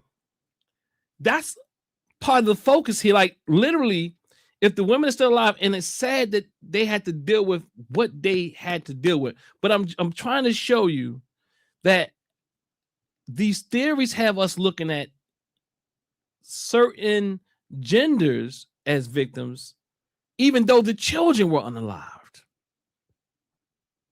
And its theories have you seeing black men in certain ways. Just like I keep telling you, it's the same. FBA has you looking at Africans a certain way. ADOS have you looking at Africans a certain way. Manosphere have you looking at sisters a certain way. And Manosphere is sad. Sad. So let me show you the rest of this post. I respond. I said, absolutely. How does one prove that as much as is being used? That's my question. But we are also using words without truly knowing the definition, as we are triggered in gender wars, supported by our miseducation and experiences under colonization. Let me read that again for you, what I'm saying here. Absolutely. I'm responding to this 2-minute clip. How does one prove that as much as it is being used? That's my question. But we are also using words without truly knowing the definition. We are also using words. I want to point out, we are using words without truly knowing the definition, as we are triggered in gender wars, supported by our miseducation and experiences under colonization. Then I didn't realize at this point in time, this respondent is the actual young lady in the video, the sister in the video. She comes in wrong, wrong, wrong. Y'all will do anything to disregard black women.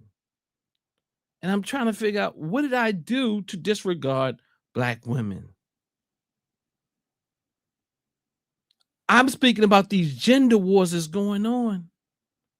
I say here, absolutely. How does one prove that as much as it's being used? That's my question. But we are also using words without truly knowing the definition, as we are triggered in gender wars, supported by our miseducation and experiences under colonization. Wrong, wrong, wrong, she says, with 3 exclamation points. Y'all will do anything to disregard black women. How did I disregard black women in this case?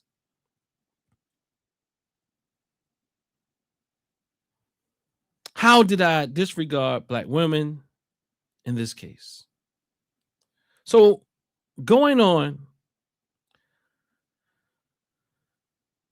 she responds, I respond to her, freely sharing, I have no reason to disregard black women.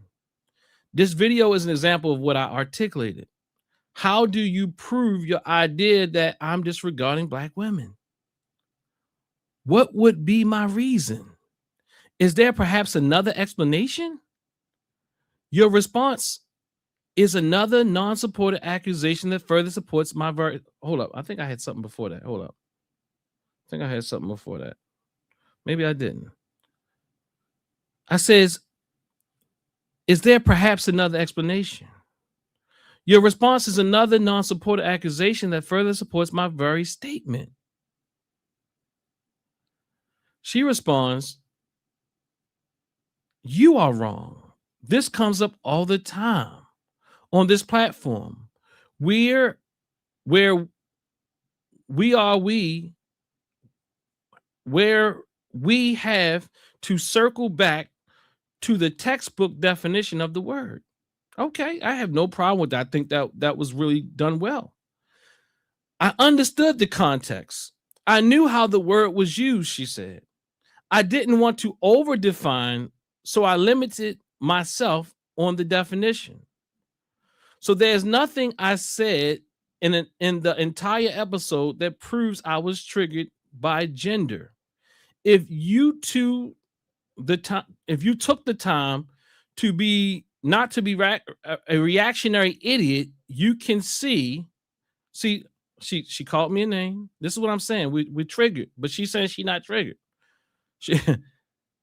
If you took the time not to be a reactionary idiot, you can see how I said patriarchy is the responsibility of men and women, not just men. So what gender war am I starting due to miseducation and experiences under colonization? I've never said she started a gender war.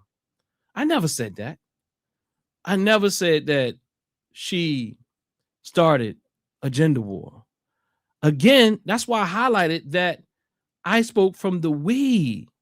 I said, but we are also using words without truly knowing the definition, as we are triggered in gender wars, supported by our miseducation and experiences under colonization.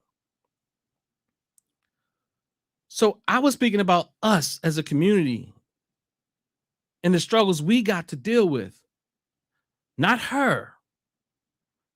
I wasn't coming for the sister. But she called me an idiot, but then tells me she's not triggered. Now, I said we are triggered, but calling me an idiot would show that not only are we as a community triggered within these gender wars, that she's also triggered by me responding and saying I said things I never said.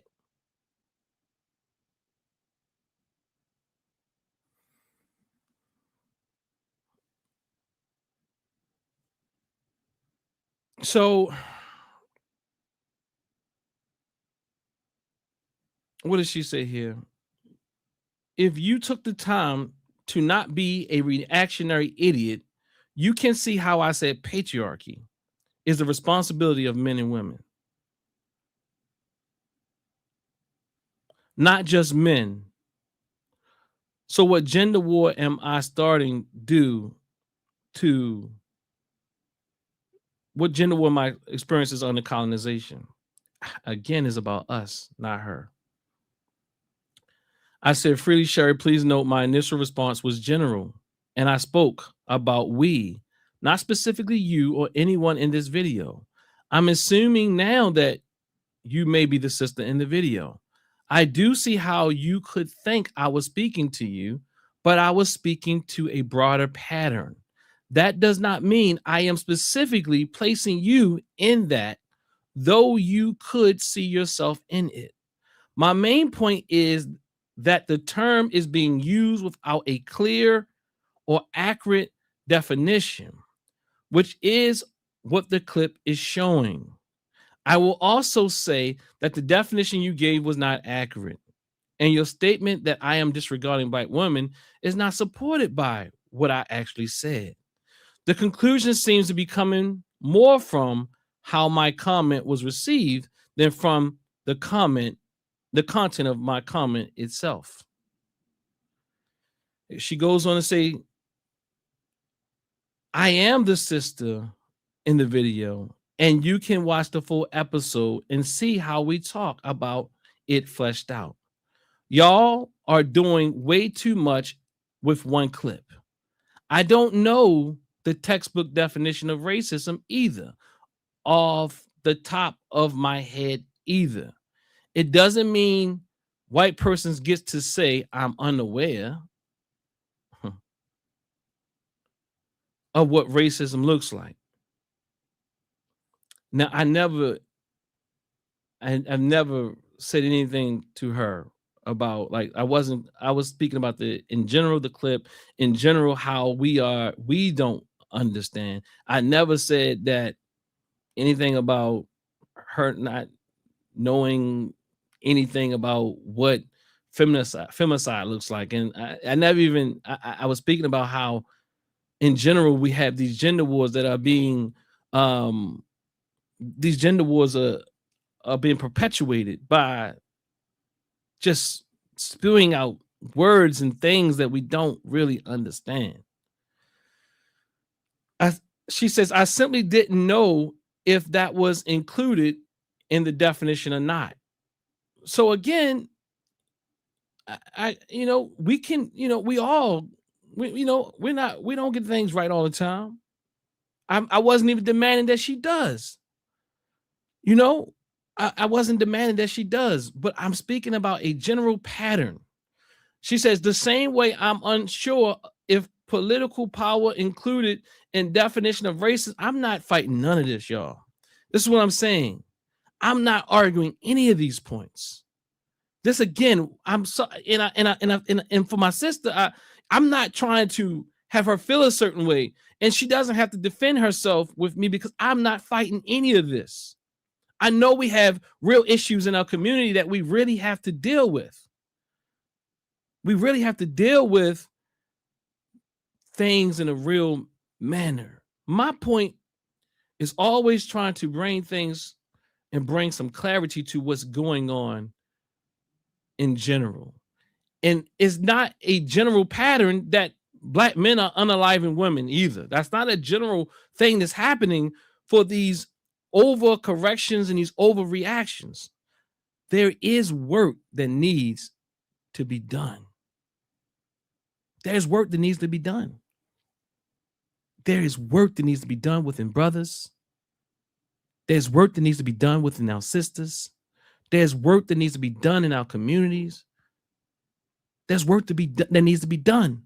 But we have to understand where our hurt lies. If we don't identify where our hurt lies, we will perpetuate harm. She says, like y'all are being nitpicking for no reason.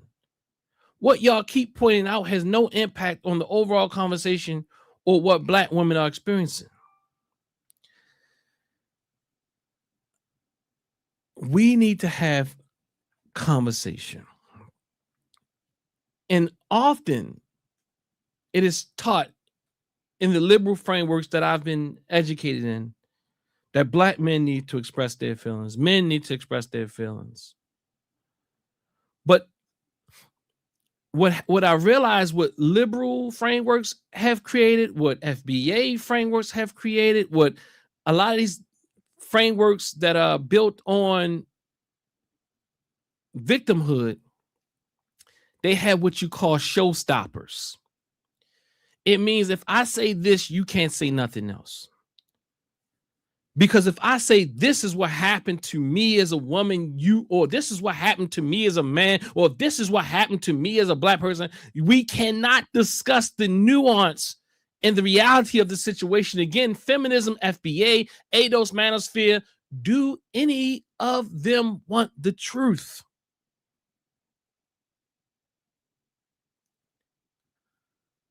So again, she called me an idiot. Now notice, I don't know where that, I know where it came from, but notice that she's saying things to me that she's arguing points that I never argued. If you go back up to, I'm talking about the we in the situation. She's bringing things in outside of this clip, and I understand that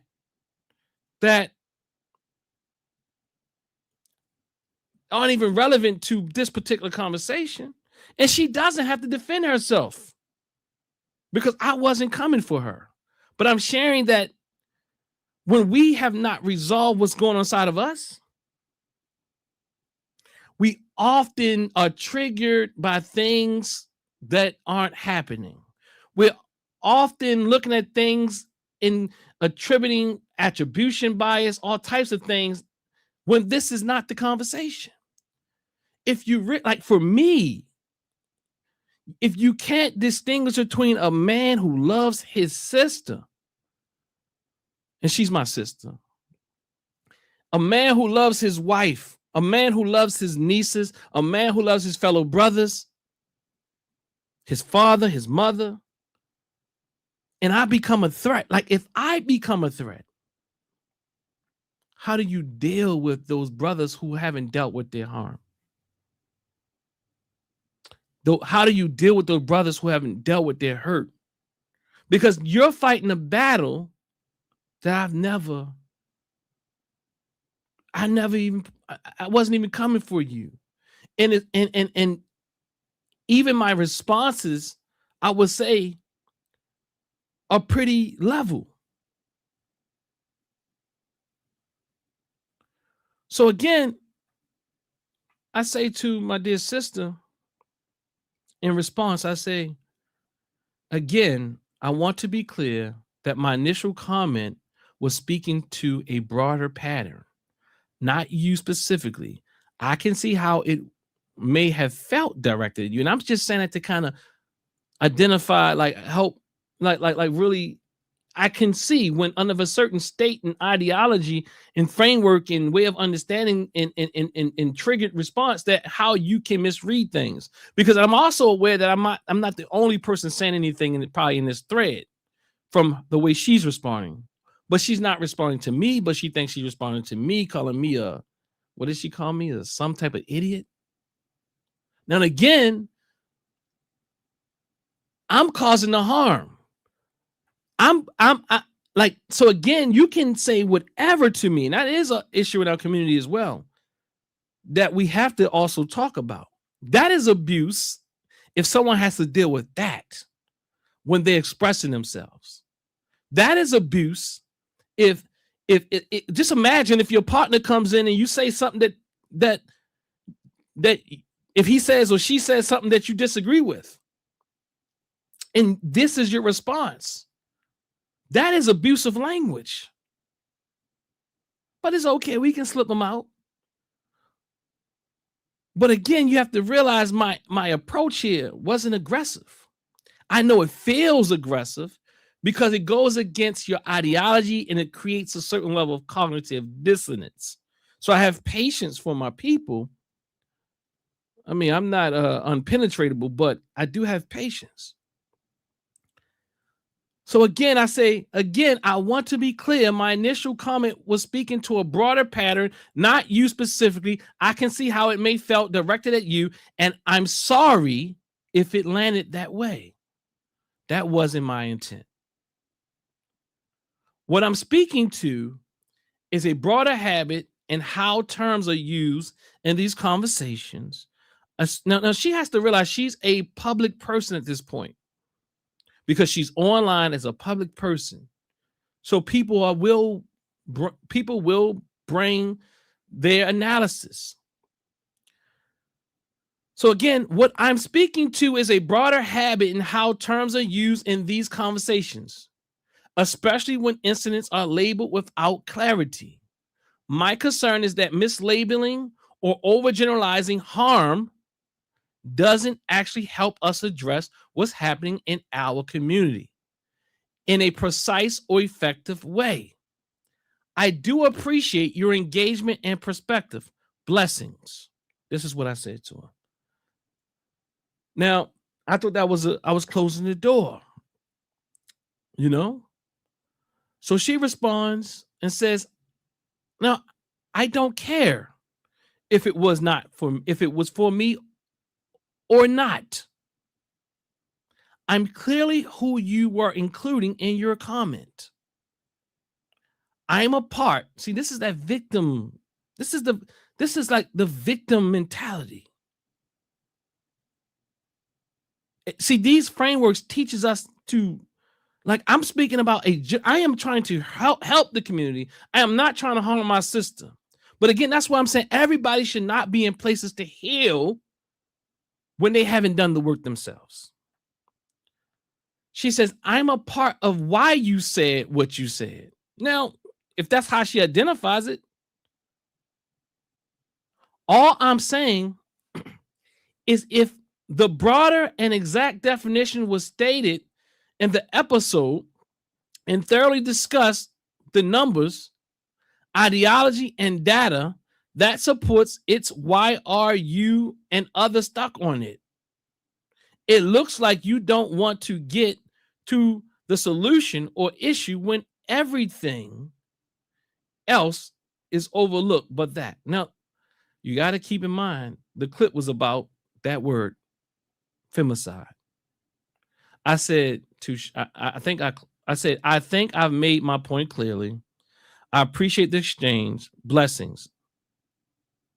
She responds, nah, you haven't. Watch the full episode before you at me. I said, I've watched it once you suggested it. Earlier she suggested, so I watched it. I started watching it from that point in time in between this thread here, the entire episode.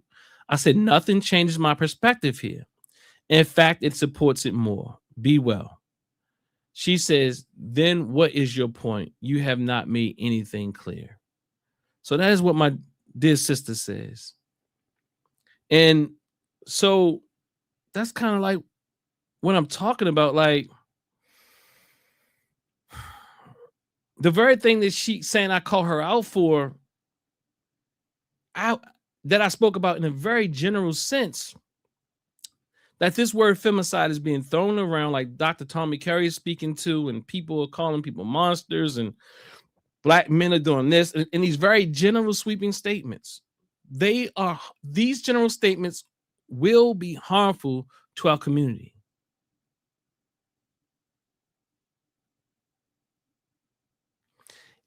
I also challenge sweeping statements against my black sisters because I think they're harmful to our communities. I got an entire episode when a dear sister said that black men think that she says that black women are the new white men to black men or something like that. And I challenged that.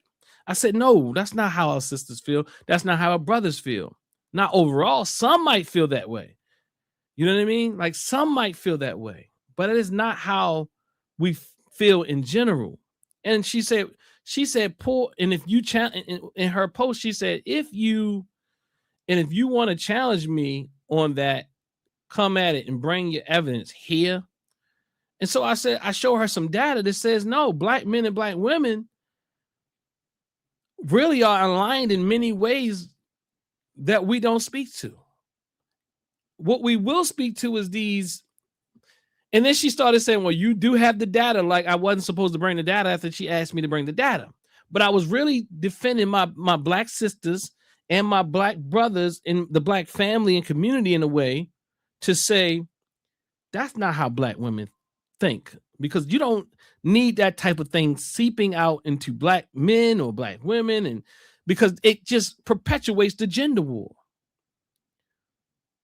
So again, so I go over, let me show you. I'm showing you that I did watch the video. This is the full length video. Go to Dare to Struggle, Dare to Win on their page, and they got the full video. It was an interesting conversation, actually. And I go in and I say, this is what I say. This is how I articulated it after I watched it. I said, great topic. This is the full length video I'm responding to, y'all, not just a clip. I said, I'm trained in DV models and frameworks. And I work with both men and women who are in these abusive relationships, if we call it that, if we want to call it that, these abusive cycles causing trauma on one another. I say here, I agree that we have to have these uncomfortable conversations. I'm saying that because that is what they said in the video. And I agree. I said, at the same time, now remember, she told me I didn't look at the video. Hold up, did that come up? She told me to go and look at the video. I don't know, something like that, right? But I told her I had already looked at the video. That's what happened. I said I've already looked at the video. She told me to go and look at the video. I said I looked at the video. It doesn't really change my conclusion much. And this conclusion is a result of our dialogue. My initial conclusion was a general conclusion. At the same time, I put here, let me go back. Great topic. I am also trained in domestic violence models and frameworks, and I work with both men and women. I agree that we have to have these uncomfortable conversations. I applaud the sister and the brothers for doing what they did. I do. I applaud her for what she did. I applaud her for even having that conversation with me. I applaud her for, speaking her truth the way that she sees it, in sitting there with brothers in a way that she comported herself well. The brothers comported themselves well. I don't think they always agreed, but I think that they did a good job. I said, at the same time, I believe the term femicide is being overused without the need to substantiate it. The terminology itself is loaded, as the brother mentioned, and how we apply it matters. Now, one of the brothers, I think his name Bunchy Shakur, Dr. Bunchy Shakur, he mentioned that that the term itself is loaded, or something like that. Now, I say, I believe the term femicide is being overused without the need to substantiate it. Now, most of us can realize that's a general statement I'm making. But I get how, one could take it otherwise. Even terms like patriarchy, I put, can become overextended, especially as they relate to Black men. If we are not careful and precise, we also have, if we're not, okay, let me read that again. Even terms like patriarchy can become overextended, especially as they relate to Black men, if we are not careful and precise. We also have to speak to the bidirectionality of abuse in our community, while acknowledging that men tend to be more physically forceful and the outcomes are often more lethal. We also cannot ignore what I would call white matriarchy alongside white patriarchy. See, and I say that because the white woman has been given a pass. She has been invited to the cookout for many of our dear sisters and brothers who identify in these frameworks, consciously or not. She has been given similar and more oppressed status than Black men who have been lynched because of her. And I'm certain Black women who have been lynched because of her. So again, even terms like patriarchy can become overextended, especially as they relate to Black men. If we are not careful and precise, we also have to speak to the bidirectionality of abuse in our community, while acknowledging that men tend to be more physically forceful and outcomes are often more lethal. We also cannot ignore what I would call the white matriarchy along with patriarchy, as both operate in the broadest systems of power that can reinforce and reproduce these cycles in different ways. But we have to be brave enough to ask the harder questions, why this is happening, and regulate ourselves enough to truly listen, including to brothers, without losing the seriousness of the issue. I believe my sister means well. This is about clarity, not dismissal. And I got a response today. This is what today, 6 hours ago. It says, boy, shut up. Then she quotes me, my sister means well. Please, y'all will do anything to dismiss me. I don't know how I dismissed her.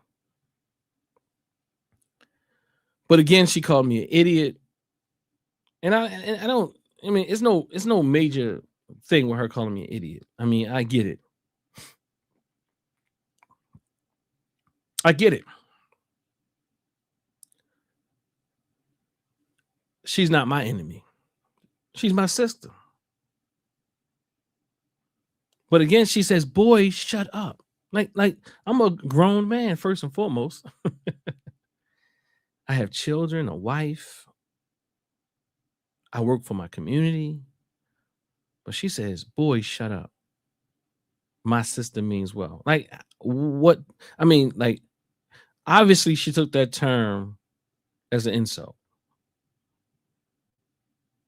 They had some disagreement. I was really saying, I believe my sister means well. Genuinely. She says, again, boy, shut up. My sister means well. Please, y'all will do anything to dismiss me. Y'all give zero care to the situation. So again, once you speak and say something that everybody does, or she doesn't, or the type of ideology doesn't agree with, you have zero care of the situation. This is what I'm talking about. It's how the heck do you even have the nerve to other words? Femicide is being overused in the video where the subject is, where that is the subject.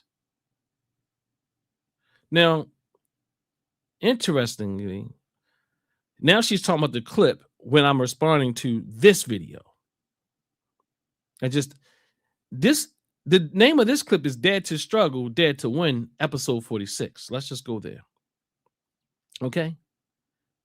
So she's conflating things. I'm responding to this. This is after the response over there. And I'm responding to this, trying to be leveled and all of that. But again, she's responding to me here. How the heck do you even have the nerve to utter the words femicide is being overused in the video where that is the subject? No, that clip was pulled out of this video. It was pulled out of this video here. You know what I mean? And what I'm saying is, there's no need to defend yourself from me. But when you feel defensive, your reasoning is compromised.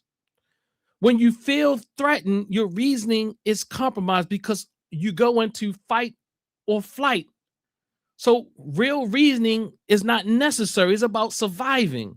And I promise you that I am not one that anyone has to worry about unless you are trying to harm me. I love my brothers and sisters. I'm here for my brothers and sisters. So she can call me a stupid idiot or whatever, a boy and all that type of thing, and I will not use these words back on her. Because I also understand, people ask me, how do I have the patience with FBA? Have the patience with FBA because I understand FBA is caught up in a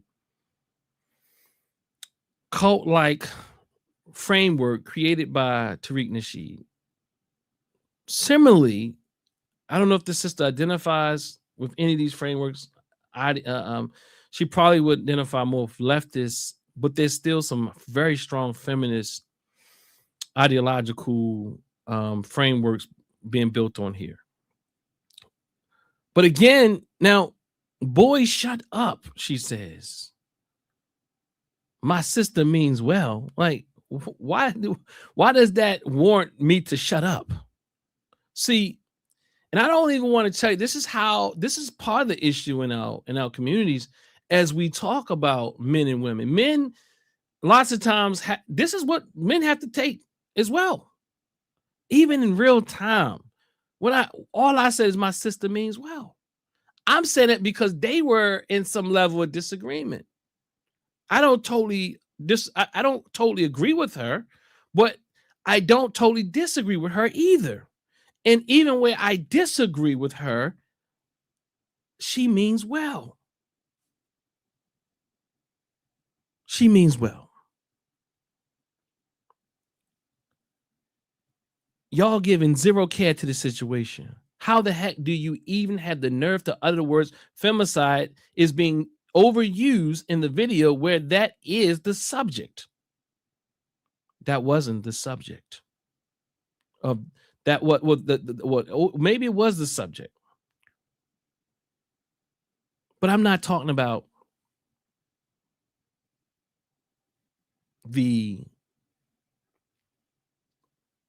I'm not talking about this particular video.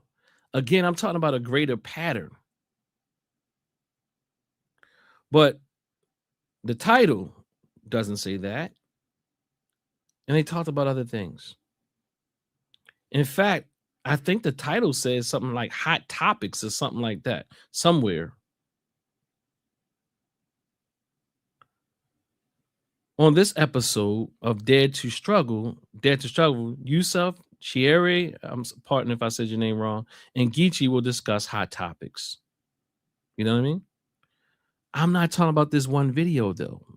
I'm not talking about the one video. I'm talking about femicide just being thrown around, as Dr. Tommy Carey spoke about, without any need to substantiate it. It just feels like something to say out of anger, but I promise you is a very dangerous move and reaction to call black men this and black men that and black men this, and this is femicide, and you don't know, and you're not considering what other possibilities could have happened. But I get it. I get it.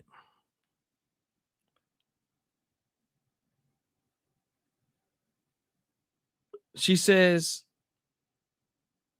this is toxic masculinity I speak of. Y'all do not think before speaking. It's about how femicide is being used, not how black women are being abused. So the clip, again, was on femicide, the definition. And now we're not supposed, and I'm not supposed to respond to the entire clip was speaking about femicide as a definition. So now just the mere speaking of it and what's the correct usage and not overutilizing it becomes a problem. It becomes a problem. And now it's called toxic masculinity. See, again, that's another liberal feminist term that is thrown around. This is toxic masculinity I speak of. Y'all do not think before speaking. All these insults, because and I haven't thrown one at her. In fact, I said I believe my sister means well. She told me, boy, she called me an idiot. She says this is toxic masculinity. See, again, this is all that victim framework that I'm talking about. Y'all do not think before speaking. It's about how femicide is being used, not how black women are being overly abused. Now, if that's what we were talking about, overly abused and femicide are different.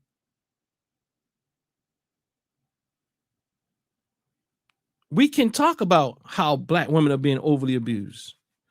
And we can even talk about how it's bi-directional, although I saw some people, FD Signifier and some other people comment like, we're talking about the bi-directionality of a thing.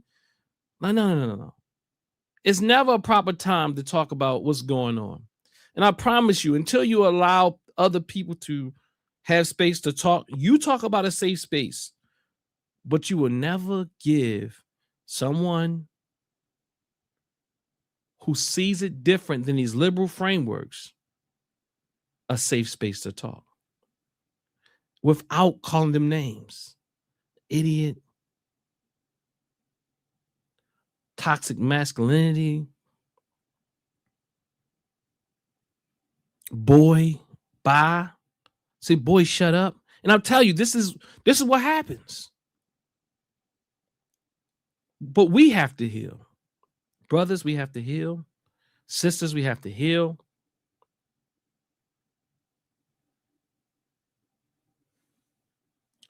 And then she speaks about in this conversation having a dialectical approach. But it looks like she struggled because this person says, solid conversation, y'all. Thank you, Sherry, for bringing a dialectical approach to the conversation. And yes, she did she spoke about dialectical approach, but what kind of dialectical approach are we having here? What kind of emotional regulation are we having here? And like really, what warrants her telling me, boy, shut up, calling me an idiot? Like, what have I done or said that warrants any of this? This is the same thing you see in FBA. You go into your toolbox of vocabulary of things like toxic masculinity and yeah, there is a need for brothers not to fall. And she highlighted it very well in this video that men are also being impacted in negative ways by patriarchy. But again, I said we also have to speak about that patriarchy that is impacting Black men and women. And I think she also highlighted that. Really good job. But then there's this other side that seeps through. And it seeps through the where you feel like you have to defend yourself against people that are only trying to bring healing to our community.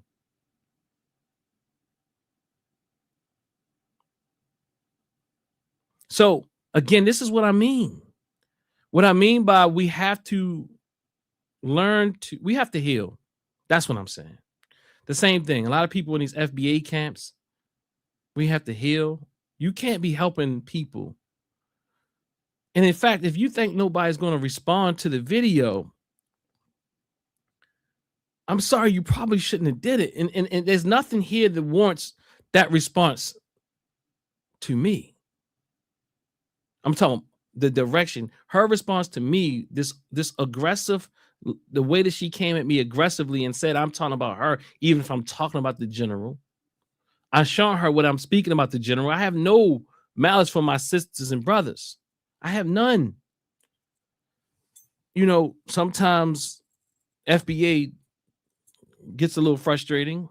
Sometimes people who are indoctrinated by FBA and feminist ideology sometimes becomes frustrating. The work is hard. But they believe these frameworks are going to help heal or address situations. But again, it's from my NGA framework. These frameworks are often an overcorrection. Instead of having that dialectical conversation with me, she wants to insult me. Boy, shut up. You're an idiot. And if she was following the progression of the conversation, she should probably realize that I did not insult her, but she's making up insult. Because in these liberal frameworks, which those that I'm trained in, like as I started this conversation off, if you don't agree with them wholeheartedly, although they call it diversity and inclusion, I teach these things, you are a part of the problem. You are an enemy. These frameworks, FBA, ADOS, Manosphere, are all victim level frameworks. They're all victim level frameworks. They all have something interesting to say. They all have something very interesting to say. So like, what is it? So if you, they all have something very interesting to say. I think I was about to look for one final clip before I get out of here. Anybody want to come up in here and have a talk? Want to talk about this in a very, let me see what time is it? I gotta Let me make it's 9:36. So I can probably go about 10 minutes if anybody wants to join me. I really have 10 minutes. I can't go any longer than that. But I did want to open it up for those who the link is pinned. I was going to show an FBA clip, but I got plenty of videos on FBA and their similar responses. They respond to things you never said because they're trained to respond to all types of things that you never said. And even that I'm going to do a video on the bidirectionality of abuse in our community. And I don't think that personally putting them on tiers helps the issue. I don't think tiering abuse is healthy. Because what happens is, what I mean by that, the bidirectionality of abuse in our community, which is more lethal from the male to the female direction because of physicality and other things, mindset. It's a whole bunch of things. It does not evidence femicide. Now, what it does evidence is that we got a problem in our community, but in our relationships, and our ability to be in relationships and healthy relationships. And we have to learn how to be in healthy relationships. There's too many people out here not being in healthy relationships. Hierarchizing them, abuse is problematic. It's saying that because you are male and you do this, we can overlook this abuse that brothers are receiving, or either direction. People try to overlook. I'm saying in general, it's like, no, black man. And if the way abuse frameworks and domestic violence frameworks were created, they were created that the man is the abuser. Hold up, y'all. Okay, I gotta turn it off before I end up with a copyright. But nonetheless, they're created in the way. And a lot of people are building off this Duluth model. And I was trained in the Duluth model and in different frameworks like that, and I've utilized them. They have some utility. But if you've ever used these frameworks, you will realize that they even have a box in the house that says male privilege. So when you're working with black men in these domestic violence spaces, you now have to speak to them about their male privilege. But the reality is they've kind of expanded it to evolve. They tried to evolve it to include other genders and all, to kind of fit the evolution of liberal frameworks because of the identity, the different the gender, non-gender, binary, non-gender conforming type of framework, which a lot of the liberal frameworks have evolved to. They're trying to retrofit some things, but it's still built on the idea that men are the abusers and women aren't. So even that dictates how the research goes, and the research that people do, and the research that was allowed, and even how people it even creates laws and how the officers interact and engage with people, who the abuser is and who the abuser can't be. Even though things have changed, it's just like racism. Laws have been enacted, things have been changed, policies have been put forth, but it's still in the ideas are still at the core. So it's kind of like us trying to build on a racist system. You know, the overcorrection in liberal feminism is a problem as well. See, again, from an African-centered approach, is about the family. And a lot of times, I'll be clear, a lot of times our leftist brothers and sisters, Dr. Clark said he's even, his politics lean left, and a lot of ours do. But when I'm talking about our leftist brothers and sisters who also avoid this idea of culture, that's when you can say things like "boy, bye." That's when you can call your sisters out of their names. That's when you just start calling people idiots and things like that. Literally one-on-one, not a general statement, like not having fun, not just every now and again doing it. It's like it becomes so easy to do that because there's no cultural order. And that's why I hear a lot of people critiquing African-centered thought, but I think that they're missing something. They're missing that, African-centered thought should be critiqued. Yes, it should. And it warrants critique. And there's some poor versions of it. But at the same time, the foundational African-centered thought, the Dr. Marimba Anis, the Dr. Clarks, the Dr. Joseph Ben-Jacquemin, I'm not saying they had everything right. I'm just saying their core goal and mission is about unifying us, not ripping each other apart. Whereas not getting caught in the intersectional traumas or oppression, not caught in like measuring who is more oppressed than other. Again, I have a problem with due to the nature that men can be more lethal, that you don't also include what you consider not lethal. And in fact, I find it very, because we're in the West, we often measure things in a physical sense. So anything psychological, look, I'm a psychotherapist.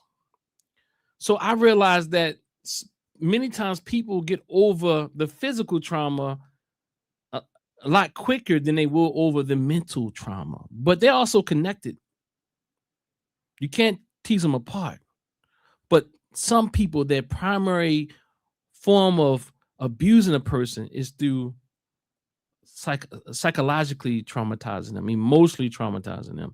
And these are people, and many of us, these are people that have to work a lifetime to get over the psychological trauma that they've undergone since childhood.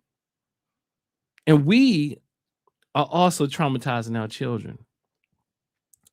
And these traumatized children get into grown people relationships and traumatize each other. We have to deal with all of it, because as one of my mentors says, there's no innocent people until we realize that. And see, the whole quantifying the thing, like, well, this is more lethal force. Okay, but that does not say you don't speak about what you think is less problematic. See, a lot of people who walk around with that mental trauma and psychological trauma, although you think that was less lethal, you're not right. That's not all 100% accurate. I can't tell you how many brothers recently, including some former people I work with,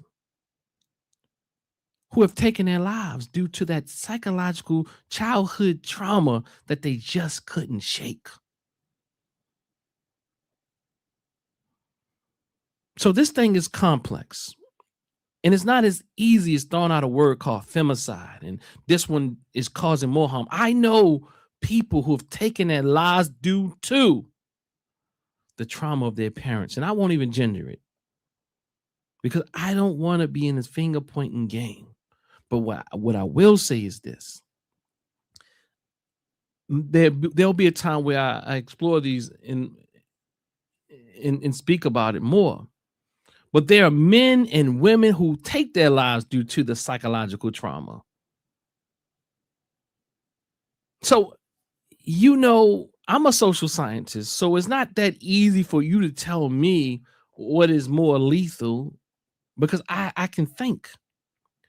So what I'm saying is, even those who don't take their lives, they're living daily in a way that is so hard, and even considering to take their lives. And in fact, the act of taking their lives is a form of adapting to the hurt and the pain and the ideas that have been pushed into them. Those the ideas that they can't get out of their mind, the images they can't get out of their mind, the words that their mother or their father has said to them.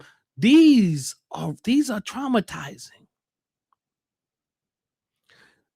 We have to understand again, like the bidirectionality, and I'll show the statistics. I had to be at a school today because one of a dear scholar sister in the community is saying, show the statistics on this bidirectionality of, I mean, it's easy to go and look it up if you really want to know whether or not there's a proportionate amount of almost proportionate trauma is almost proportionate as it pertains to abuse in male-female relationships, black male-female relationships, more specifically. Yes, black male-female relationships even. It's just the what we identify as lethality and what is more physically traumatic and all that type of thing. But again, in this society, we measure things by the physical because the immaterial, the spiritual, the psychological, and all these things don't matter. See, again, liberal frameworks don't work for true African-centered people because they do speak to issues, but they don't speak to them enough, and they exclude culture and spirit. We say we are spiritual people. I'll give you an example. When the election was going on, people were saying, my body, my choice, or something like that. And they said that they kept saying, well, the aborting a child is a decision between the mother and her doctor. Now, tell me, in an African sense, where the father doesn't matter. Tell me in a real black community sense where the father doesn't matter.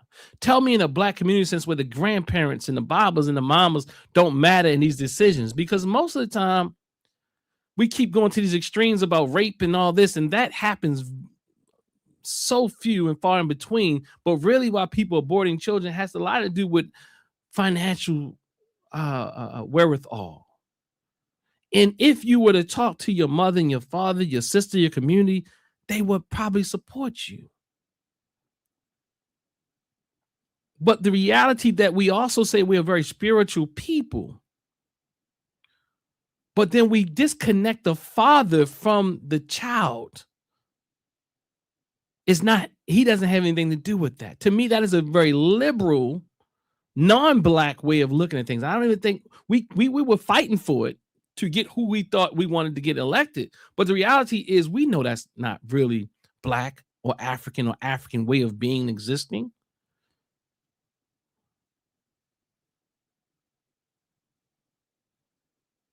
So we know that's not, when we talk about spirit, even if the father doesn't physically give birth, are you saying that this is one of those exceptions where we don't consider spirit as a connection with the father in the child? But although we know that the connection is there because there was the two had to come together to make that happen. The DNA is from both of them. Are you telling me the hurt? That's all types of trauma. I was talking to a man one time because he was repeating the same idea. He was repeating the same idea of what he heard in the media, you know, her body, her choice, and all this. And I respect that to a degree, that we have to respect the black woman's body. We have to respect her in many ways. There's a respect that needs to happen communally, though. And what the brother said was, you know, he was like, well, yeah, he can get with the idea of her choice. She make the choice for a doctor. And then I told him, and I shared with him how many people are traumatized, still trying to move past aborting their children 20, 40, 50 years later. including brothers. I've had young men in my office in tears because the aborting the fetus. I've had young ladies still trying to get over that process.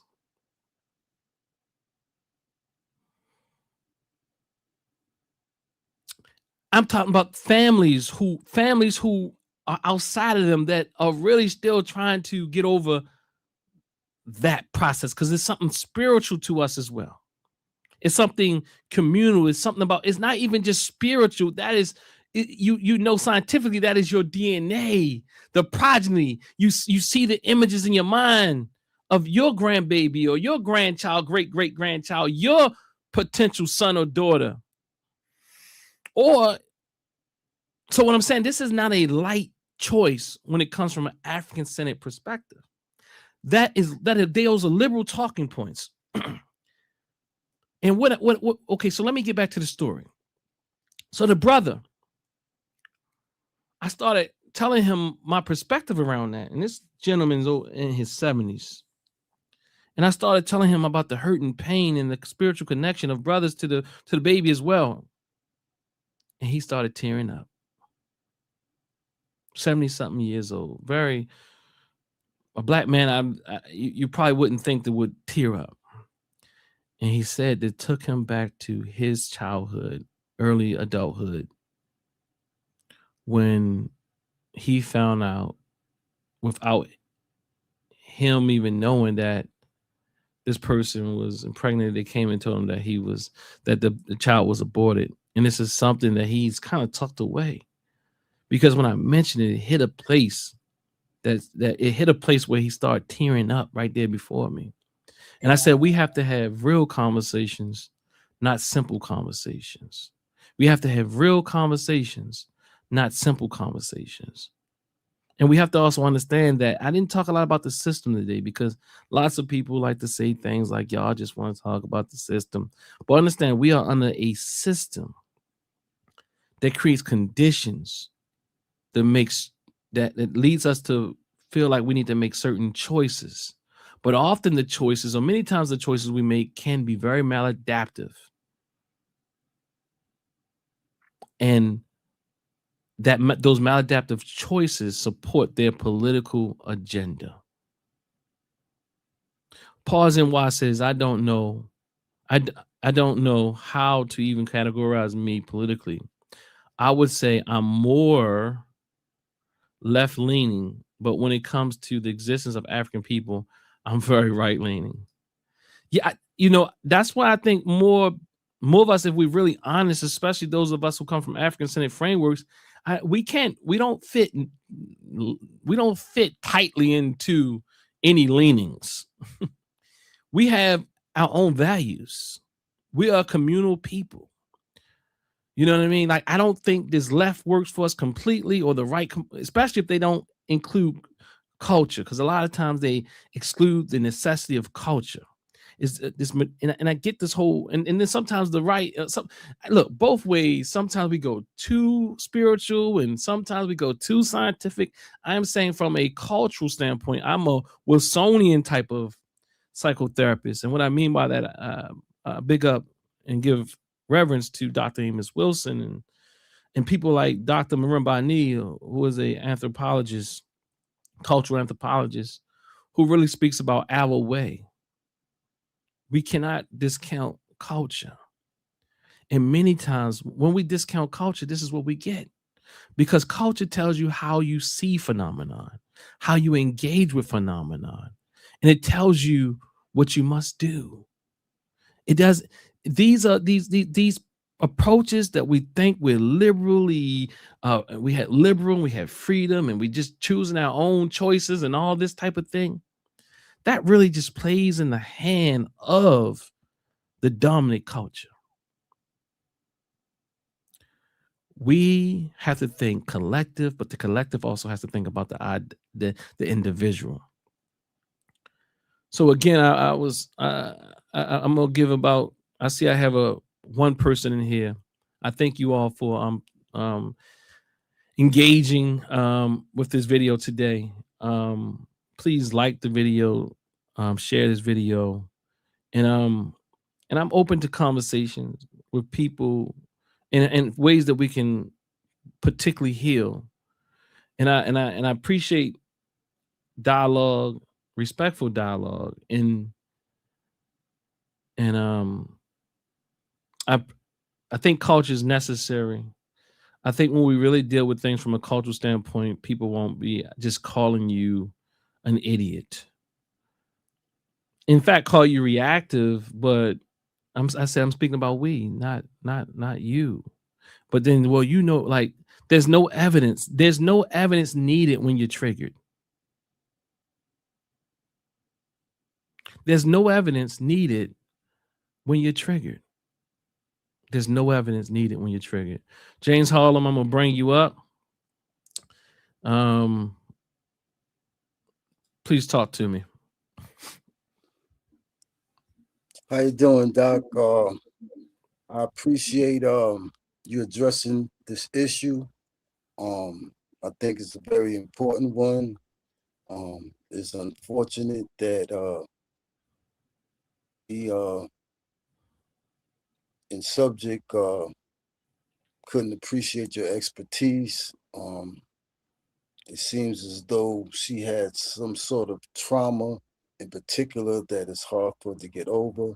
Can you, I might have missed it, can you state again what was the level of trauma that she particularly went through that had her have these views? And I have another question. Well, I'm not identifying any trauma in a dear sister. I never did that. I won't do that. I will say collectively we are dealing with trauma. And that trauma comes from, as I stated in the post, that this colonial position we find ourselves under in the United States and elsewhere. So, and then all the messaging that we're being fed, and the media, and we say we know, but we don't really know. Like literally, there are women being killed. There are men being killed, and women at higher levels. That is a fact. There's all types of stuff going on in our community, but there's something when we see our community respond to celebrities or those of us who are in these high profile positions, because in our minds that ain't supposed to happen to them, but it happens every day in our community. There's not one person that I believe that's living as long as I lived or you lived that didn't have to go and settle something between a brother and a sister, a cousin and a husband, or a nephew and your niece, or something, even your mother or father.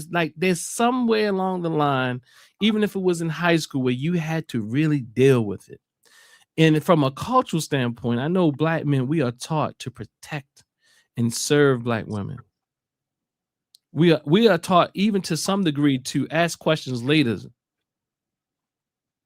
If you see something happen to a Black woman, and if it's done, especially if it's done by another man, it's time to get busy. Ask questions later. I don't always agree with that approach, but I do understand it. I do think that another thing is that we're often taught from these liberal frameworks that we need to express our feelings and emotions. But the issue is that when we begin to talk, we're shut down. I'm talking about Black men. I'm gonna be very specific in this case. When Black men, because I treat things with care, I don't often try to do that, but in this case, we definitely are shut down. We haven't, you know what? And I get it. It's kind of hard to hear somebody say something who hasn't said a thing. You really want him to talk, but you haven't even built up the capacity to hear what he has to say. So you don't even have that experience. You want it, but sometimes we don't know that we're not ready for what we're asking for. Lots of times men walk around and they call it toxic, holding things in. There is a level of toxicity to it. It certainly is. But we don't know how it looks. We don't really realize when we're in it, when that person says something that you don't like to hear. In fact, that's the very reason many times why he hasn't said a thing, because he don't believe you can handle it. And that can cause an explosion. I mean, I've learned to be expressive. When any issue arises, try to address it with my loved ones. And that helps to avoid that buildup of pressure that can be released in the just a pure negative way. And I'm fortunate that I haven't had anyone that I've been close to killed because of domestic violence. And I believe the stats you said was 200 to 300 per year. No, I can't recall any stats at this time of hour. But what stats you talking about? And I probably can't recall them because I'm tired right now, even if you talk. But what stats you talking about? The stats that I mentioned earlier, earlier on in the broadcast? No, I think it was something that was posted when you were reading from the I believe that was Twitter. Oh yeah, you talking about I think it was Facebook, but I think it was Dr. Tommy Carey. Dr. Tommy Carey. I would say, brothers, if y'all want to start a group, I would be open to us starting let me see, brothers. Let me see. I'm always want the whole family, right? But let me say it like this. Brothers, because they send such a call for brothers and the way that we're dealing with things. If y'all are open internationally through some form, we can start a book club, and sisters, we can also start one as well. And we can do these things. If anybody's interested in that, hit me up in the comment section of this video, or when it goes down, or when it publishes, or just look me up at on all social media platforms. For the most part, I'm at dr.Dennis Asar Winkler. You can inbox me. So I think we really have to do a certain type of healing that even we can't find in therapeutic spaces. This is not to exclude those therapeutic spaces, but I mean the general clinical approach. But we have to have a different type of approach to what's going on in our communities. If not, we will continue to have these things happen. And these things will continue to happen, but we definitely need to do work to mitigate the amount that is happening.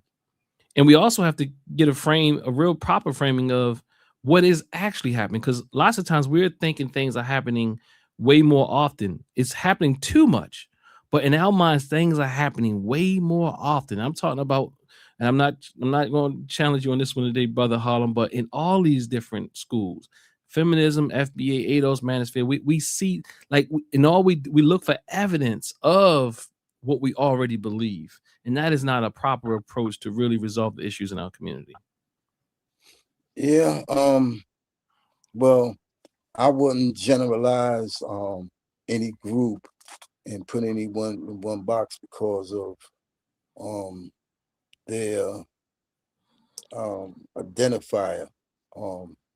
Because some people just are what they are, and they can be whatever religion, or whatever education level, as you stated.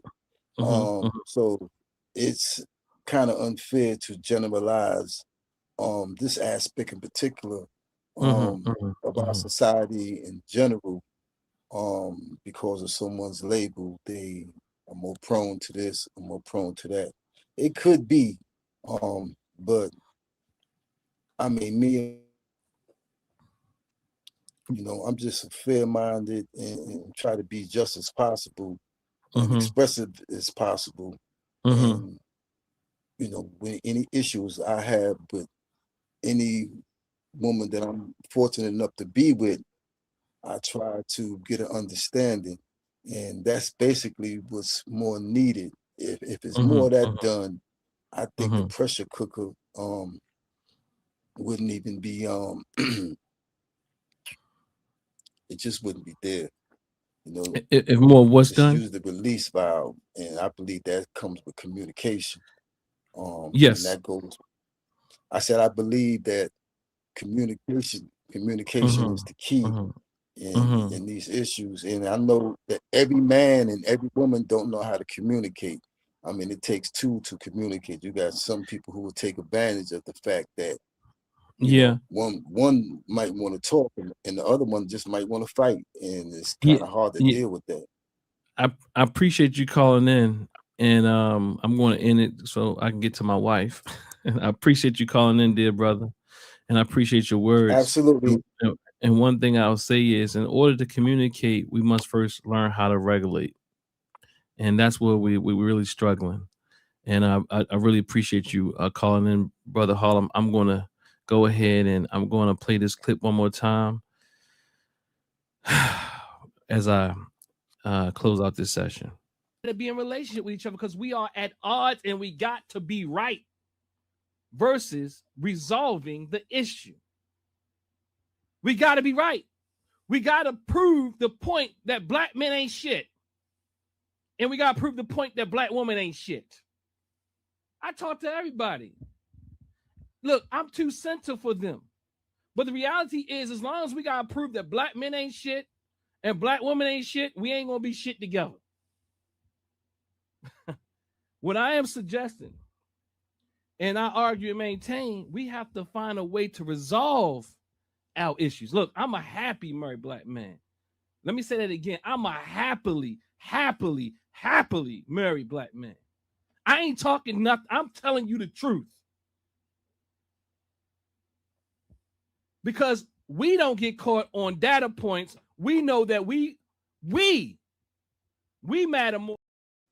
When you claim your happiness, you're going to get your mind back. If a generalized black woman is doing this and being this, that is that is irresponsible. No, when you claim your happiness, you're going to get your mind showing back. me, Black and proud. Claim your happiness, black and I proud. think that if when you claim your as a happiness, you're going to person get your who mind has back. a page, What I is the status of people Claim your who have black and proud. I'm FBA? telling you.